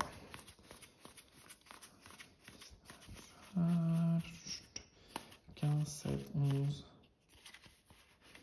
Alors, où est la carte mission numéro 3? Ah, je l'avais déjà là, je l'avais déjà anticipé, mince. Donc je la récupère dans le paquet. J'avais déjà anticipé la partie. Hop. Donc la carte mission numéro 3, voilà, donc je la récupère. Hop. Donc je prends la carte mission numéro 3, au toxique, voilà, on récupère une nouvelle mission supplémentaire en ayant découvert un nouveau lieu en fait, hein, comme on est allé voir ce qui se passait. Et donc du coup là ils nous disent mission principale, une nouvelle mission principale, c'est celle-là, la mission au toxique, hein, tout simplement. Voilà. Et donc évidemment thématiquement, je vais vous le lire hein, parce qu'en fait voilà, c'est là on a découvert qu'il y avait de l'eau toxique suite aux épaves hein, qui traînent ici. Et ici, effectivement, c'est question d'empoisonnement, hein, eau toxique, empoisonnement qu'on a. La soif les conduit même à prendre des risques inconsidérés, patati patata. Et du coup, il y a une nouvelle mission, rapporter une bouteille d'eau fraîche et potable. Voilà, donc ça, c'est la mission qui va suivre, en sachant que les missions, donc ils nous le disent bien, hein, prenez la carte mission 3 dans le paquet découverte et glissez-la sous le paquet mission. Donc c'est-à-dire qu'elle ne va pas venir derrière, elle ne va pas se ranger dans l'ordre, elle va venir sous le paquet mission. Donc on la fera une fois qu'on aura fait toutes ces missions-là, et bien paf, on aura cette mission-là qui sera accessible et ainsi de suite. On va compléter nos paquets de missions comme ça. Hop, ça c'était vraiment pour vous montrer un petit peu voilà, ce qui se passait. Donc c'était juste vraiment voilà, pour vous expliquer thématiquement, c'est vraiment top parce que au fur et à mesure de ce qu'on va découvrir dans le livre jeu d'aventure, de nos découvertes, de ce qu'on va faire, des cases qu'on va explorer, ben en fait on va pouvoir débloquer des nouvelles missions, des nouveaux ennemis, des nouveaux monstres, des nouvelles choses à faire, des nouveaux objets, etc. Ok, bon là, voilà, on a découvert un truc sympa. Sympa ou pas d'ailleurs, parce que c'est de l'eau toxique, donc c'est pas super sympa, mais ça nous débloque des missions et ça c'est bien. Alors ensuite, eh bien, on va attaquer. Je vais attaquer à 3, plus 1, 4, 5, 6. J'attaque à 6, le premier cafard. Donc plus 3 et plus 2, il a une défense de 3 toujours. Donc 3 plus 2, 5, 6 plus 3, 9. Donc pas de souci, on élimine le premier cafard. Hop. Ensuite, je vais décider d'attaquer un deuxième cafard à 2, plus 2, 4, plus 1, 5. 5, ils ont 3 de défense. On y va. Donc 5 plus 3, 8. Et 3 plus 1, 4. Pas de souci. Hop, on défausse un autre cafard. Et je décide d'attaquer de nouveau à 2, plus 2, 4 et 1, 5. On la refait. 5 pour 3. 8 de nouveau. Et plus 1, 4. 8 pour 4, pas de souci. J'élimine encore un cafard. Vous voyez, c'est vraiment progressif aussi au niveau des ennemis. Puisque là, vous voyez, on a un tour de bras. J'en élimine déjà 3. Donc voilà. Ensuite, c'est au tour de Mézi qui a encore 3 cartes en main. Donc on va en piocher 2. 1 et 2 cartes. Ok. Donc là, j'ai une carte menace qui arrive ici. Donc les cafards feront une attaque si jamais il reste encore des cafards. Et il va en rester parce que j'ai rien pour l'attaquer. J'ai pas de carte verte pour enclencher une attaque à distance. Donc, eh bien, on se fera attaquer, tant pis. On n'a pas trop le choix. Par contre, je vais donner tout de suite, je vais faire une action, hop, dans une action d'encouragement. Ouais, je vais lui donner, je vais faire 2 actions d'encouragement pour qu'il puisse se défendre, sans prendre de dégâts, parce qu'il a déjà une blessure. Je rappelle, Ronchon, elle a déjà une blessure. Et donc ensuite, nous, ce qu'on va faire, c'est qu'est-ce qu'on va faire d'ailleurs? Parce que là, en fait, on ne veut pas trop se déplacer.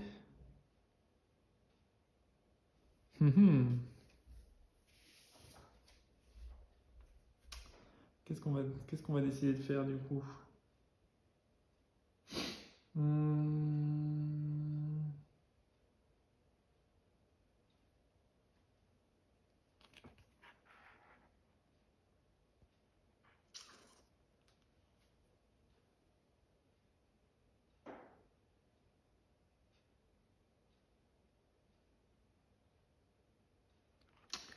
Là, je réfléchis parce que je peux pas faire grand chose, ça m'embête un peu.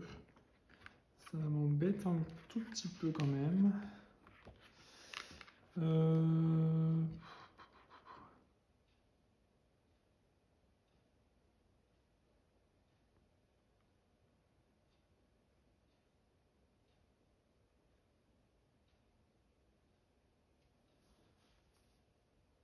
Ouais, bon, on va quand même se déplacer. Donc le déplacement, peu importe, on peut utiliser ce qu'on veut.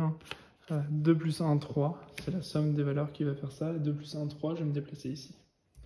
Ok, et donc là, les cafards attaquent. Donc ils attaquent de... Donc ils n'ont pas besoin de se déplacer, parce qu'ils sont déjà au corps à corps, donc il n'y a pas de souci. Donc ils vont faire x égale le nombre de cafards plus 2. Donc là, j'ai un cafard plus 2, ça me fait 3 d'attaque. Moi, je vais dépenser 3 plus 1, 4, plus 1, 5. Donc on voit, ils attaquent à 3, je défends à 5.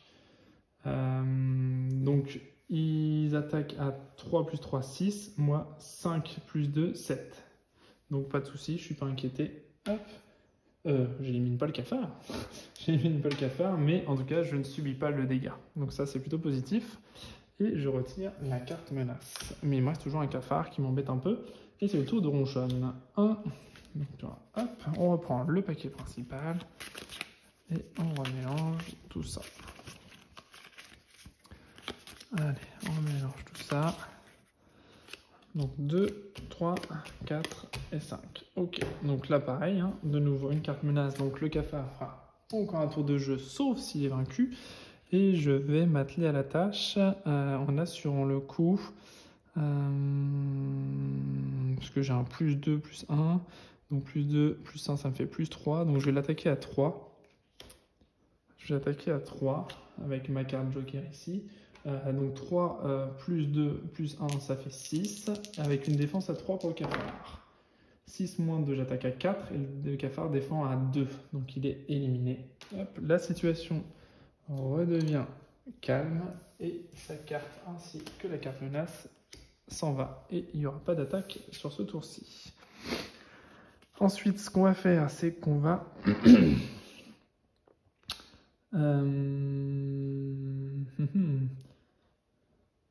Je pense qu'on va se déplacer Alors, il me faut une carte de valeur 3 pour pouvoir se déplacer sur une ligne continue colorée. Et je vais faire 1 plus 1, 2. Je vais essayer de fureter ici la case, la petite loupe ici. Donc, il me faut 2. Allez. Ouais, c'est bon. 2 plus 0, 2. Parfait. Je récupère 2 petits objets et 2 petites pièces mécaniques ici. Donc, je rajoute 2 sur mon baromètre ici et je récupère 11. 11 pièces. Très bien. Là, j'ai terminé mon tour. Ensuite, je repasse à Mezzi. 1, 2, 3, 4, 5. Je repasse une carte menace ici, en sachant qu'il en faut 4 ou plus pour redéclencher quelque chose d'hostile. Donc pour l'instant, ça va, j'en ai qu'une seule. Je vais déclencher un test de furetage. Donc 2 plus 1 de compétence de base, je suis à 3 pour un test à 2.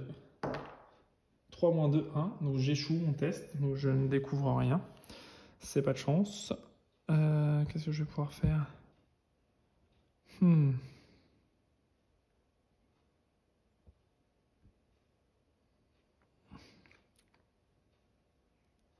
Bon, là je vais pas faire grand chose, à la limite, pour l'instant il se passe rien d'intéressant.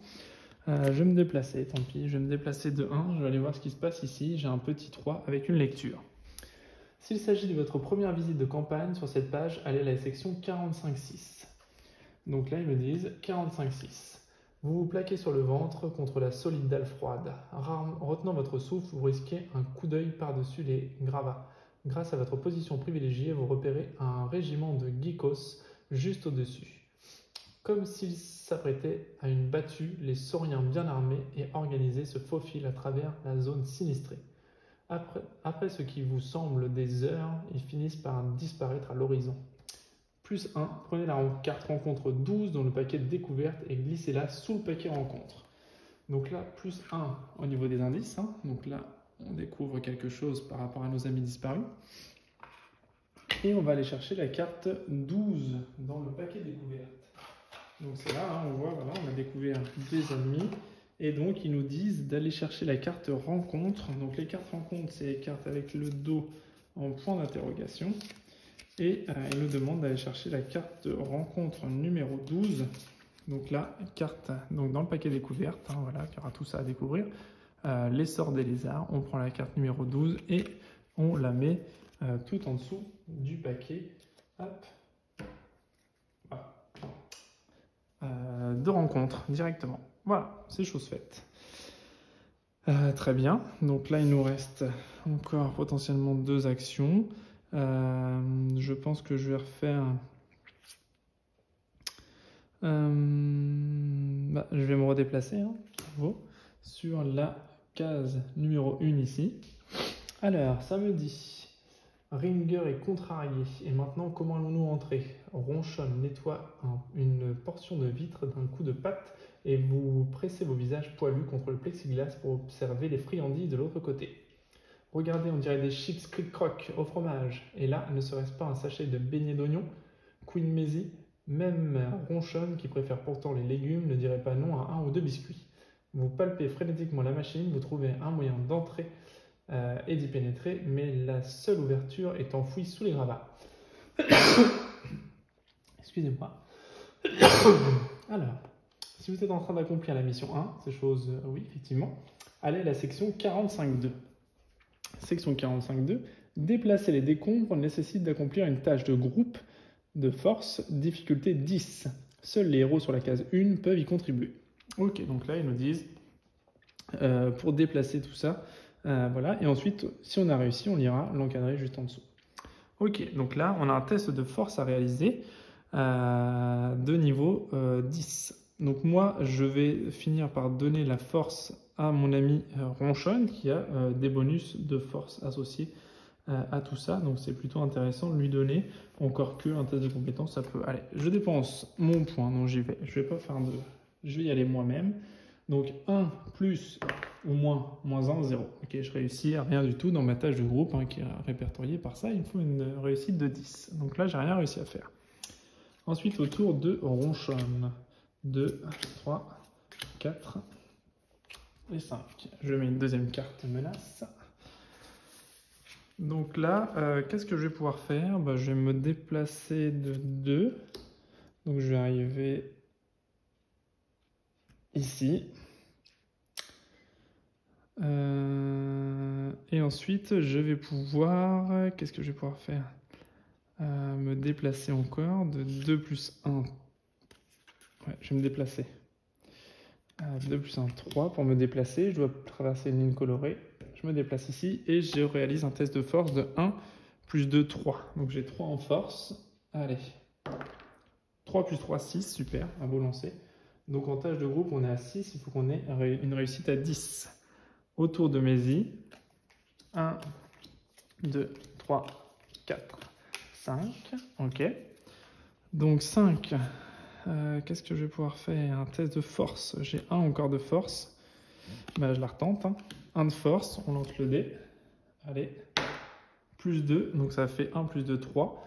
Donc 6, j'arrive à 9. Ok. On peut être sur la case pour accomplir le test, je vous rappelle. Ensuite, je vais me déplacer d'une case, ici. Hop, je traverse une ligne verte. Et je vais essayer un test de furetage. Donc 2 plus 1, 3. Pour essayer de révéler un objet d'une valeur de 3. Allez. 3 moins 1, 2, j'échoue mon furetage, c'est loupé. Ok, donc ensuite, je fais plus rien du tout, je reste là. Et notez que je suis sur une case de sortie et ils nous disent, vous pouvez passer par là que si la situation est calme. Lorsque vous empruntez la sortie, déplacez ce pion groupe vers la zone adjacente du plan de voyage. Donc là, je peux me redéplacer sur le plan de la ville, mais moi, ce qui m'intéresse, c'est d'aller chercher le beignet, donc c'est de réussir ce test, évidemment, de groupe pour pouvoir déblayer les gravats. Autour de ronchonne, 1, 2, 3, 4 et 5. Pas de carte menace, c'est parfait. Donc ronchonne, je vais envoyer une attaque un test de force de 2 plus 2, 4. Je lance le dé blanc. 4 moins 2, ça me fait 2. Et j'arrive à 11 et il me fallait 10. Donc pas de souci, je réussis la tâche de groupe. Qu'est-ce que ça me dit en cas de réussite? Mettez en jeu la carte influence de chaque héros qui a contribué à cette tâche. Considérez la case œil 1 comme une sortie. Lorsque vous l'empruntez, allez à la page 47. Ok, donc l'œil 1, c'est là où je suis, c'est considéré comme une sortie. Et on peut décider de passer dans le petit trou. On a déblayé les gravats, on peut se faufiler dans la machine. Donc, qu'est-ce que ça nous dit ça? Ça nous dit déjà qu'on peut aller chercher la carte influence de chaque héros. La carte influence de chaque héros, c'est dans leur boîte au début de la partie. Et on a une carte spécifique avec la tête de notre personnage et on l'ajoute à notre main.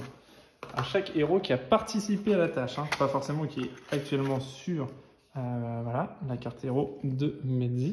Et comme Mehdi, il a participé aussi à la tâche de groupe, il a le droit aussi à sa carte. Ok, c'est ça que ça nous dit. Et donc là, moi, ce que j'ai envie de faire, c'est j'ai envie de me ravitailler quand même avant de partir. Donc je vais me déplacer de 3. Enfin, je vais utiliser ma carte 3 pour me déplacer de 1, 2.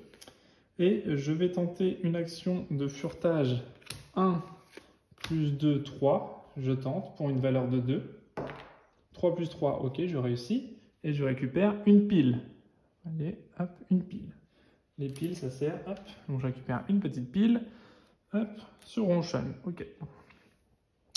Et je tente un deuxième test de 2 pour une valeur de 2. De nouveau, un furetage, plus 1, super, 3. Et je récupère cette fois-ci 2 fromages. Hop, donc 2 fromages, donc 7, j'arrive à 9 en fromage. Ok, et il me reste une carte de valeur 3 que je vais utiliser pour me déplacer de 2 et décider de quitter la page. Je l'utilise pour quitter la page, je rentre dans le petit trou de la machine. C'est au tour de Mehdi, donc j'ai 3 cartes, 4, 5 cartes en main. Ok, donc 5 cartes en main.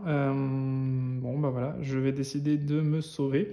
Je vais utiliser ma carte à 1, ici verte, pour traverser la ligne verte.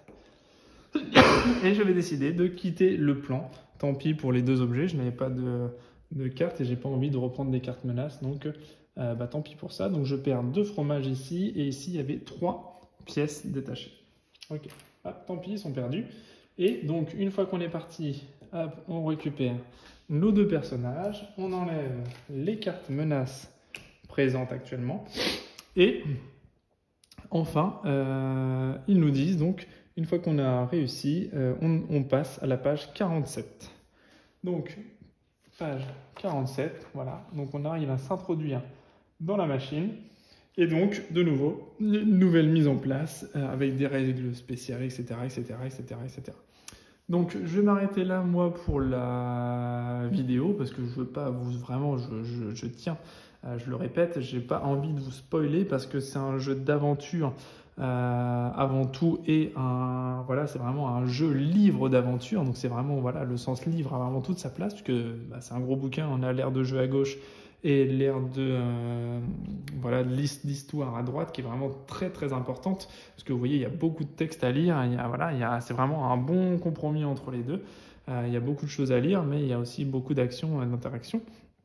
Voilà, en sachant que là, par exemple, il nous demande de mettre en place la carte environnement, déplacement forcé, matériel lourd, visibilité réduite. Donc tout ça, bah, on va venir les chercher ici. Déplacement forcé, il y aura des contraintes. Matériel lourd, il y aura des contraintes. Et qu'est-ce qu'on s'est dit? Visibilité réduite. Voilà, il y aura des contraintes également.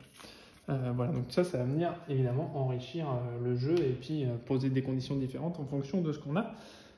Directement. Et effectivement, ici, on a notre paquet de beignets qui va redescendre. On va reprendre plus 1 en temps et on continue ainsi de suite jusqu'à temps que le texte nous dise qu'on a réussi la mission tout simplement. Voilà, donc après, voilà, au niveau des ennemis, il y en a avec qui on peut essayer de communiquer, il y en a avec qui on ne peut pas communiquer, comme les scorpions par exemple. Les boss, on ne peut pas communiquer avec eux. Là, les chasseurs, on peut, avec plus ou moins les muridous. Voilà, on a des caractéristiques nomades, des ferrailleurs ici, qui ont des caractéristiques spécifiques. Voilà, au niveau des monstres. Hop. Donc les paquets événements se tirent dans l'ordre. Il ne faut pas mélanger le paquet événement, il ne faut pas mélanger le paquet mission non plus. Voilà, je tiens à le dire parce que... voilà, et surtout, je le répète, toutes les cartes avec la petite boussole en dessous, hop, voilà, que je vais m'empresser de remettre dans le paquet découverte, toutes les cartes avec le petit symbole en dessous ici, vous voyez, des fois, sur certaines rencontres, on a du butin. Voilà, donc ça, il ne faut pas oublier de le prendre quand on a réussi à les combattre. Si on n'arrive pas à les combattre, on ne prend pas le butin, c'est que quand on arrive à les éliminer. Donc toutes les petites boussoles, surtout, c'est super important, c'est marqué dès le déballage de la boîte, puisque en déballant la boîte, on a ça à lire en premier, et c'est surtout ne pas se louper. Toutes les cartes dont le coin inférieur droit porte la boussole, il faut les mettre directement dans la boîte de découverte, surtout, parce que sinon les missions on les prend dans l'ordre, alors qu'en fait non, on ne doit pas les prendre dans l'ordre, on doit vraiment garder tout ça les uns après les autres pour pouvoir vivre l'histoire correctement et dans le bon ordre, dans le bon sens. Et les monstres viennent aussi progressivement de plus en plus compliqués, les missions de plus en plus compliquées également, et les rencontres également. Donc si on trie pas les cartes dès le départ, on se retrouve un petit peu embêté parce qu'on vit l'aventure dans le désordre ou pas avec les niveaux qui sont ceux de nos personnages, donc ça rend l'aventure un petit peu compliquée et on découvre des choses qu'on n'a pas encore découvertes, donc c'est un petit peu moche. Donc n'hésitez pas, n'oubliez pas, toutes les cartes avec les encadrés en bas à droite, la boussole, on les met de côté dans le paquet découverte. Voilà, donc du coup vous avez eu un bon petit aperçu. D'ailleurs j'ai changé de page, je dois remettre ma tâche de groupe à 0 en changeant de page. Voilà, donc là, ça vous a donné un bon petit aperçu du jeu en essayant de faire un petit peu tout ce qui était possible de faire, déplacement, attaque, combat, voilà, récupération d'objets, de machin. Et donc, une fois qu'on a fait tout ça, une fois que la mission est terminée, hop, la menace rampante repart en dessous du paquet, et on piochera une nouvelle carte. Une fois qu'on aura fait tout ça, en fait, admettons, donc on va se dire qu'on a réussi notre mission, on a ramené le paquet de beignets d'oignons, on va lire la section 98.1. Donc, page 98, comme ça, je vais vraiment vous montrer jusqu'au bout. Et en fait, on se retrouve avec tout un tas de fins qu'on a ici. Et donc la 98.1, c'est celle-ci. Vous rentrez fièrement, voilà, de l'avenue Abigail avec les beignets d'oignons sur le dos, impatient de les montrer aux autres. Mais les visages des souris qui montrent la garde autour de la colonie n'affichent que l'appréhension en réponse de votre sourire satisfait. Quelque chose ne va pas. Et donc là, on doit gagner plus 5 fromages et 1 point de morale. Ok. Donc j'ajoute 5 fromages. Donc j'étais à 9, j'arrive à 14. Nous étions à 9, on gagne plus 5 fromages, 14 et 1 point de morale à 6. Ok. Et là, ils nous disent, bannissez cette mission. Les cartes bannies doivent être rangées dans la carte bannissement et aller à la section 98.3. Donc, la mission numéro 1 qu'on avait ici, on la met dans la boîte bannissement avec la petite croix ici. Hein. Tac, on la range à l'intérieur, elle sera bannie. On n'aura plus jamais à refaire la mission numéro 1, évidemment, hein, c'est la première mission. Et ensuite, on va à la page, à l'onglet 98.3. Donc 98.3, on a de nouveau un texte hein, que je ne vais pas vous lire. Je vais pas, voilà, il y a quelque chose qui ne va pas, mais vous lirez pourquoi si vous jouez au jeu et que ça vous intéresse. Et ensuite, une fois qu'on a fait tout ça, on doit aller à page 101. Pourquoi page 101 ? Ben, c'est simple. Hop, donc on doit aller à la page 101. Alors 99, voilà, 101. Donc qu'est-ce que... Oh, excusez-moi. Pour la petite caméra, qu'est-ce que c'est la page 101 ? C'est la phase de colonie. C'est une phase super importante dans le jeu, puisqu'à chaque fin de mission, vous vous retrouverez dans la phase colonie. Donc, il y a 7 étapes dans la phase colonie. La première étape, c'est l'étape de mission annexe. Pour l'instant, on n'a pas eu le choix de la mission de choisir, mais sachez qu'à partir de la deuxième mission, vous aurez le choix de prendre une mission annexe. Une mission annexe, qu'est-ce que c'est ? Donc, je vais vous montrer. Mais en fait, c'est celle-là. Par exemple, on a le droit à une mission, elle peut être jouée en mission principale ou en mission annexe. Mission principale, mission annexe. On peut se décider de jouer que celle-là, en plus de la mission principale. On choisit une mission principale pour la prochaine et une mission annexe. Si on l'a réussi, ben, on aura des choses qui vont se répertorier. Donc si on a réussi, ben, c'est à ce moment-là qu'on applique tous les effets de la réussite de notre mission annexe. Voilà, donc là on se dit, bon bah voilà, on applique les effets de la mission annexe ou sinon on applique l'effet de son échec. Ok.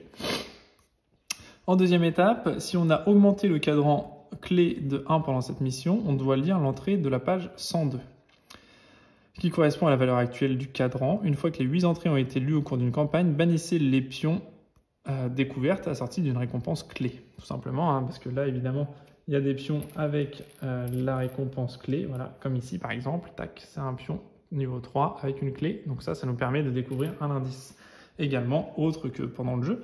Et donc, on va aller à la page 102. Ici, et effectivement, on a tout. Donc, si le cadran indique une clé, on lit ça, 2 clés, ça, 3 clés, 4, 5, 6, 7, 8. Et à chaque fois, eh bien, on va avancer. Et là, par exemple, à la fin de la première clé, donc je ne vous lis pas hein, ce qui se passe encore, mais ils nous disent, prenez la carte mission 9 dans le paquet de découverte et glissez-la sous le paquet mission. Donc là, on se récupère, grâce à cette découverte de clé, on se récupère une nouvelle mission dans le paquet découverte. Paf, on se rajoute une mission 9 à la fin.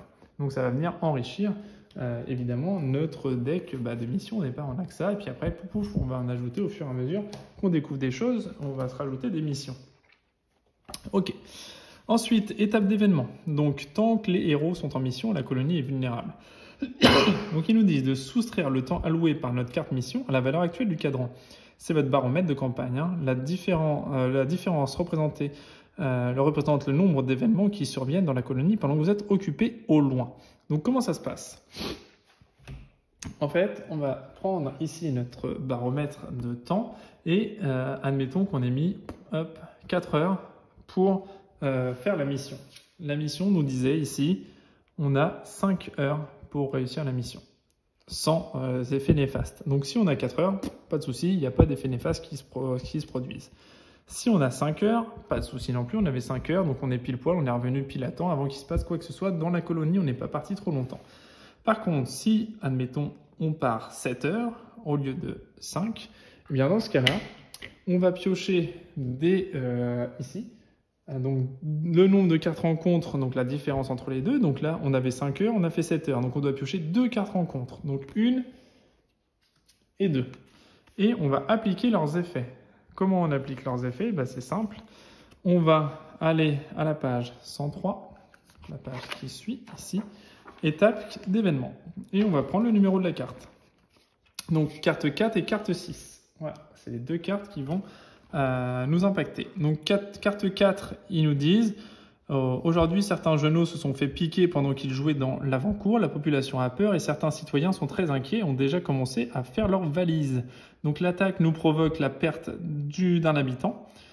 Par contre, on peut la prévenir grâce à des exterminateurs. Donc les exterminateurs, c'est des cartes qu'on va pouvoir obtenir au fur et à mesure des missions qu'on va faire. Eh bien, on aura potentiellement cette carte-là ou un objet ou voilà des choses qui vont pouvoir nous en prévenir. Donc là, actuellement, on n'a rien pour s'en prévenir. Donc on perdrait, si ça arrivait maintenant, on perdrait un habitant. Donc on prendrait notre nombre d'habitants de 8 et paf, on le passerait à 7. On n'a rien pour prévenir l'attaque, tant pis. Et ensuite, on avait une carte à 6, donc c'est un raton laveur armé d'un taser s'est introduit dans la maison en passant par le grenier. Nous l'avons chassé, mais il a eu le temps d'électrocuter plusieurs d'entre nous. Donc là, l'attaque a fait une victime, hein, donc on enlèvera un personnage, et il nous a piqué 2 fromages, donc on perdra 2 fromages également. Et en prévention, on peut avoir une tapette à souris. Ignorez la perte d'habitants si vous possédez le dispensaire ou le terrain d'entraînement. Ça, c'est ce qu'on peut construire dans notre cité, en fait, indirectement. Et donc, si on a dans notre cité et dans notre colonie le dispensaire ou le terrain d'entraînement, on ne perd pas d'habitants, mais par contre, on perd bien les 2 fromages. Voilà, donc ça, c'est des petites choses qui peuvent venir nous embêter un petit peu, mais on a des moyens de les contrer quand même. Voilà, donc ça c'est encore un truc sympa, il se passe des choses pendant qu'on n'est pas là, ça franchement c'est super bien trouvé, je trouve, la phase d'événement. Donc voilà, on résout son effet, et puis voilà, terminé, très bien. Donc admettons, donc on perd encore, qu'on ait subi l'autre aussi, 6, et on perd 2 fromages, hop, on arrive à 12. Ok. Ensuite, on arrive à l'étape d'entretien, donc on nourrit la population, donc c'est la différence entre, en fait, on va prendre le nombre d'habitants qu'on a, et on va baisser d'autant le nombre de fromages. C'est 1 fromage par habitant. Donc on a 6 habitants actuellement, donc on est à 12, donc on passerait le nombre de fromages à 6. Il nous resterait 6 fromages. Voilà.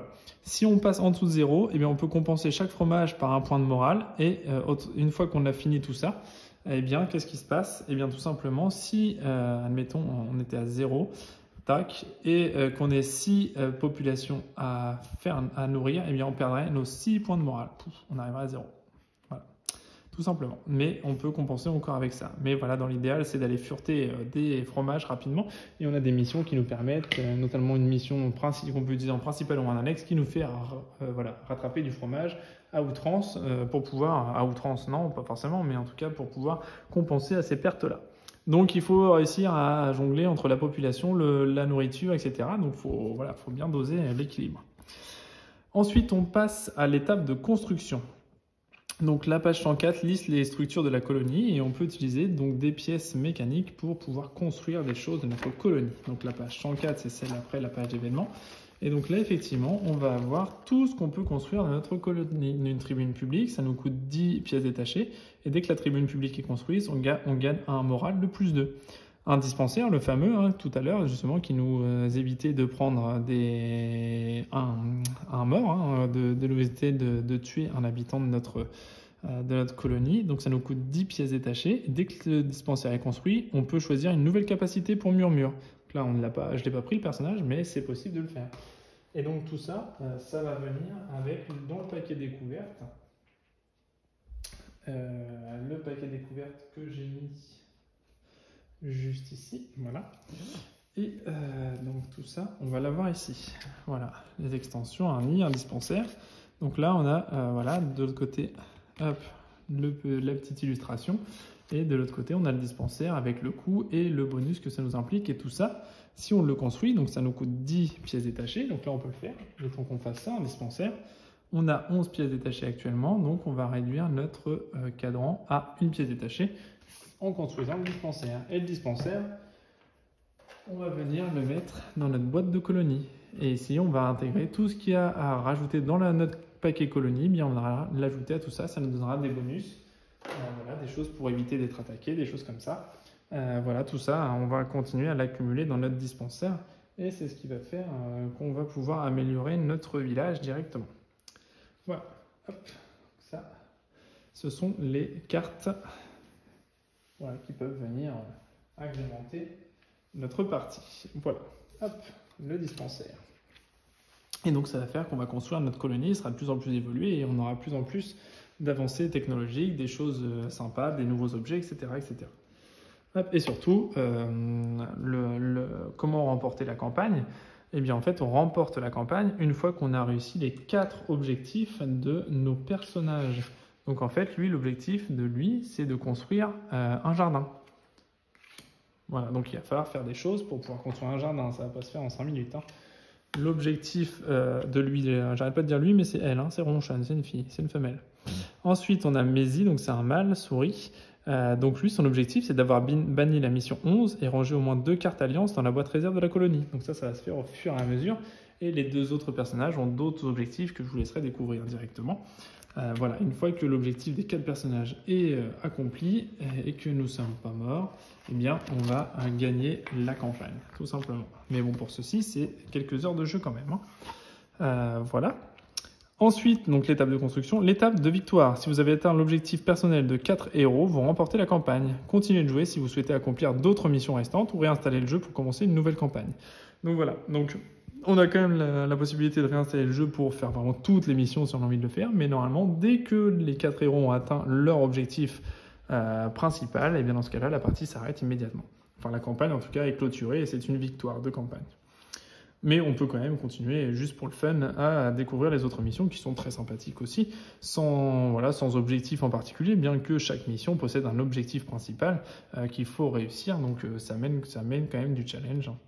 Et ensuite, l'étape de sauvegarde, parce que bien évidemment, entre chaque partie, vous voyez, là on a joué 1 heure, je pense, pour faire 2 pages, il nous restait 1 ou 2 pages de mémoire. Donc voilà, ça peut être, c'est marqué, hein, 60 à 120 minutes. Hein.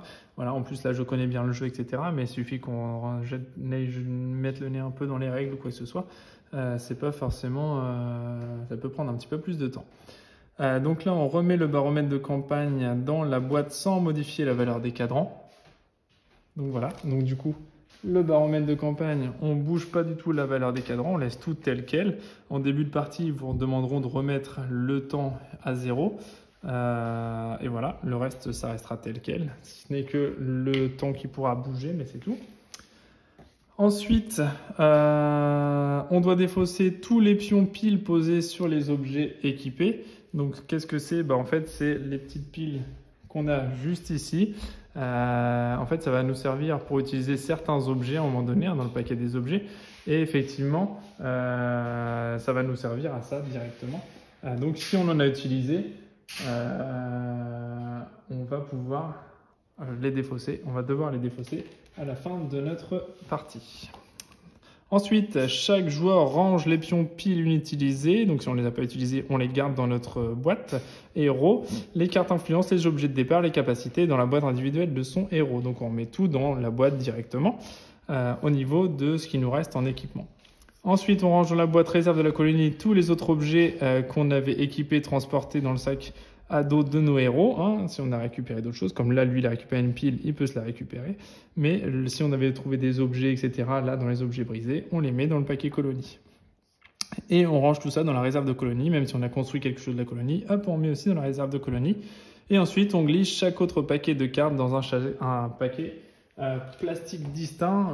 Moi, je le fais avec des élastiques, hein, j'ai des petits élastiques, je les mets dessus, et puis comme ça, au moins, je garde tout ça en place avec des petits élastiques un peu typés comme ça, tac, et ça nous permet, tac, de garder le paquet intact, et puis voilà, comme ça, il n'y a pas de souci, on peut se ranger tout ça correctement sans qu'il y ait de problème, et surtout, ne pas mélanger les paquets tant que ce n'est pas spécifiquement demandé. On peut tirer au hasard des cartes ou quoi que ce soit dans le paquet, mais en tout cas, il ne faut pas mélanger le paquet découverte et le paquet mission.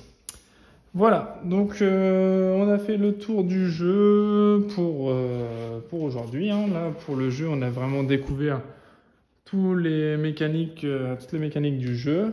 Voilà, donc vraiment un très bon jeu d'aventure avec plein de missions assez variées. Il y a quand même pas mal d'heures de jeu à passer dessus pour vraiment accomplir toutes les missions et les objectifs de chacun des personnages. Et voilà, c'était vraiment très sympa d'y jouer en tout cas. Voilà, donc pour moi, c'est un très très bon jeu, c'est vraiment sympa. Beaucoup d'heures de jeu pour ceux qui aiment l'univers aventure et l'univers voilà, de histoire et jeux de société. C'est vraiment sympa et au moins on a vraiment l'impression de vivre une aventure avec tous ces petits personnages, les monstres, etc. qu'on n'a pas forcément vu dans le détail, mais que je vous laisserai découvrir au fur et à mesure. Voilà, donc on a fait le tour du jeu. Voilà, s'il y a des points de règles qui sont pas clairs ou quoi que ce soit, n'hésitez pas à envoyer un petit commentaire. On essaiera d'éclaircir ça ensemble. Voilà, et n'hésitez pas à laisser vos retours. Si vous avez apprécié la vidéo, un petit pouce en l'air. N'hésitez pas vraiment à laisser vos commentaires. N'hésitez pas non plus à vous inscrire et vous abonner à la chaîne. Si jamais vous êtes aussi comme moi fan des jeux solo, n'hésitez pas, puisque sur cette chaîne, il n'y aura que des jeux en solo que je vous ferai découvrir au fur et à mesure des nouveaux jeux que je vous présenterai, mais ce sera toujours des jeux en solo, même là, celui-ci qui est prévu pour 2 à 4 joueurs. Comme c'est du jeu coopératif, il n'y a pas de souci, on peut y jouer en solo. Donc voilà, pour moi, c'est du tout bon. Il y a vraiment plein de choses à découvrir dans ce jeu. Donc voilà, vraiment très sympa. Je vous dis à bientôt et je vous souhaite une bonne soirée, bonne nuit, bonne matinée en fonction de quand vous regardez la vidéo. Je vous dis à bientôt. Salut!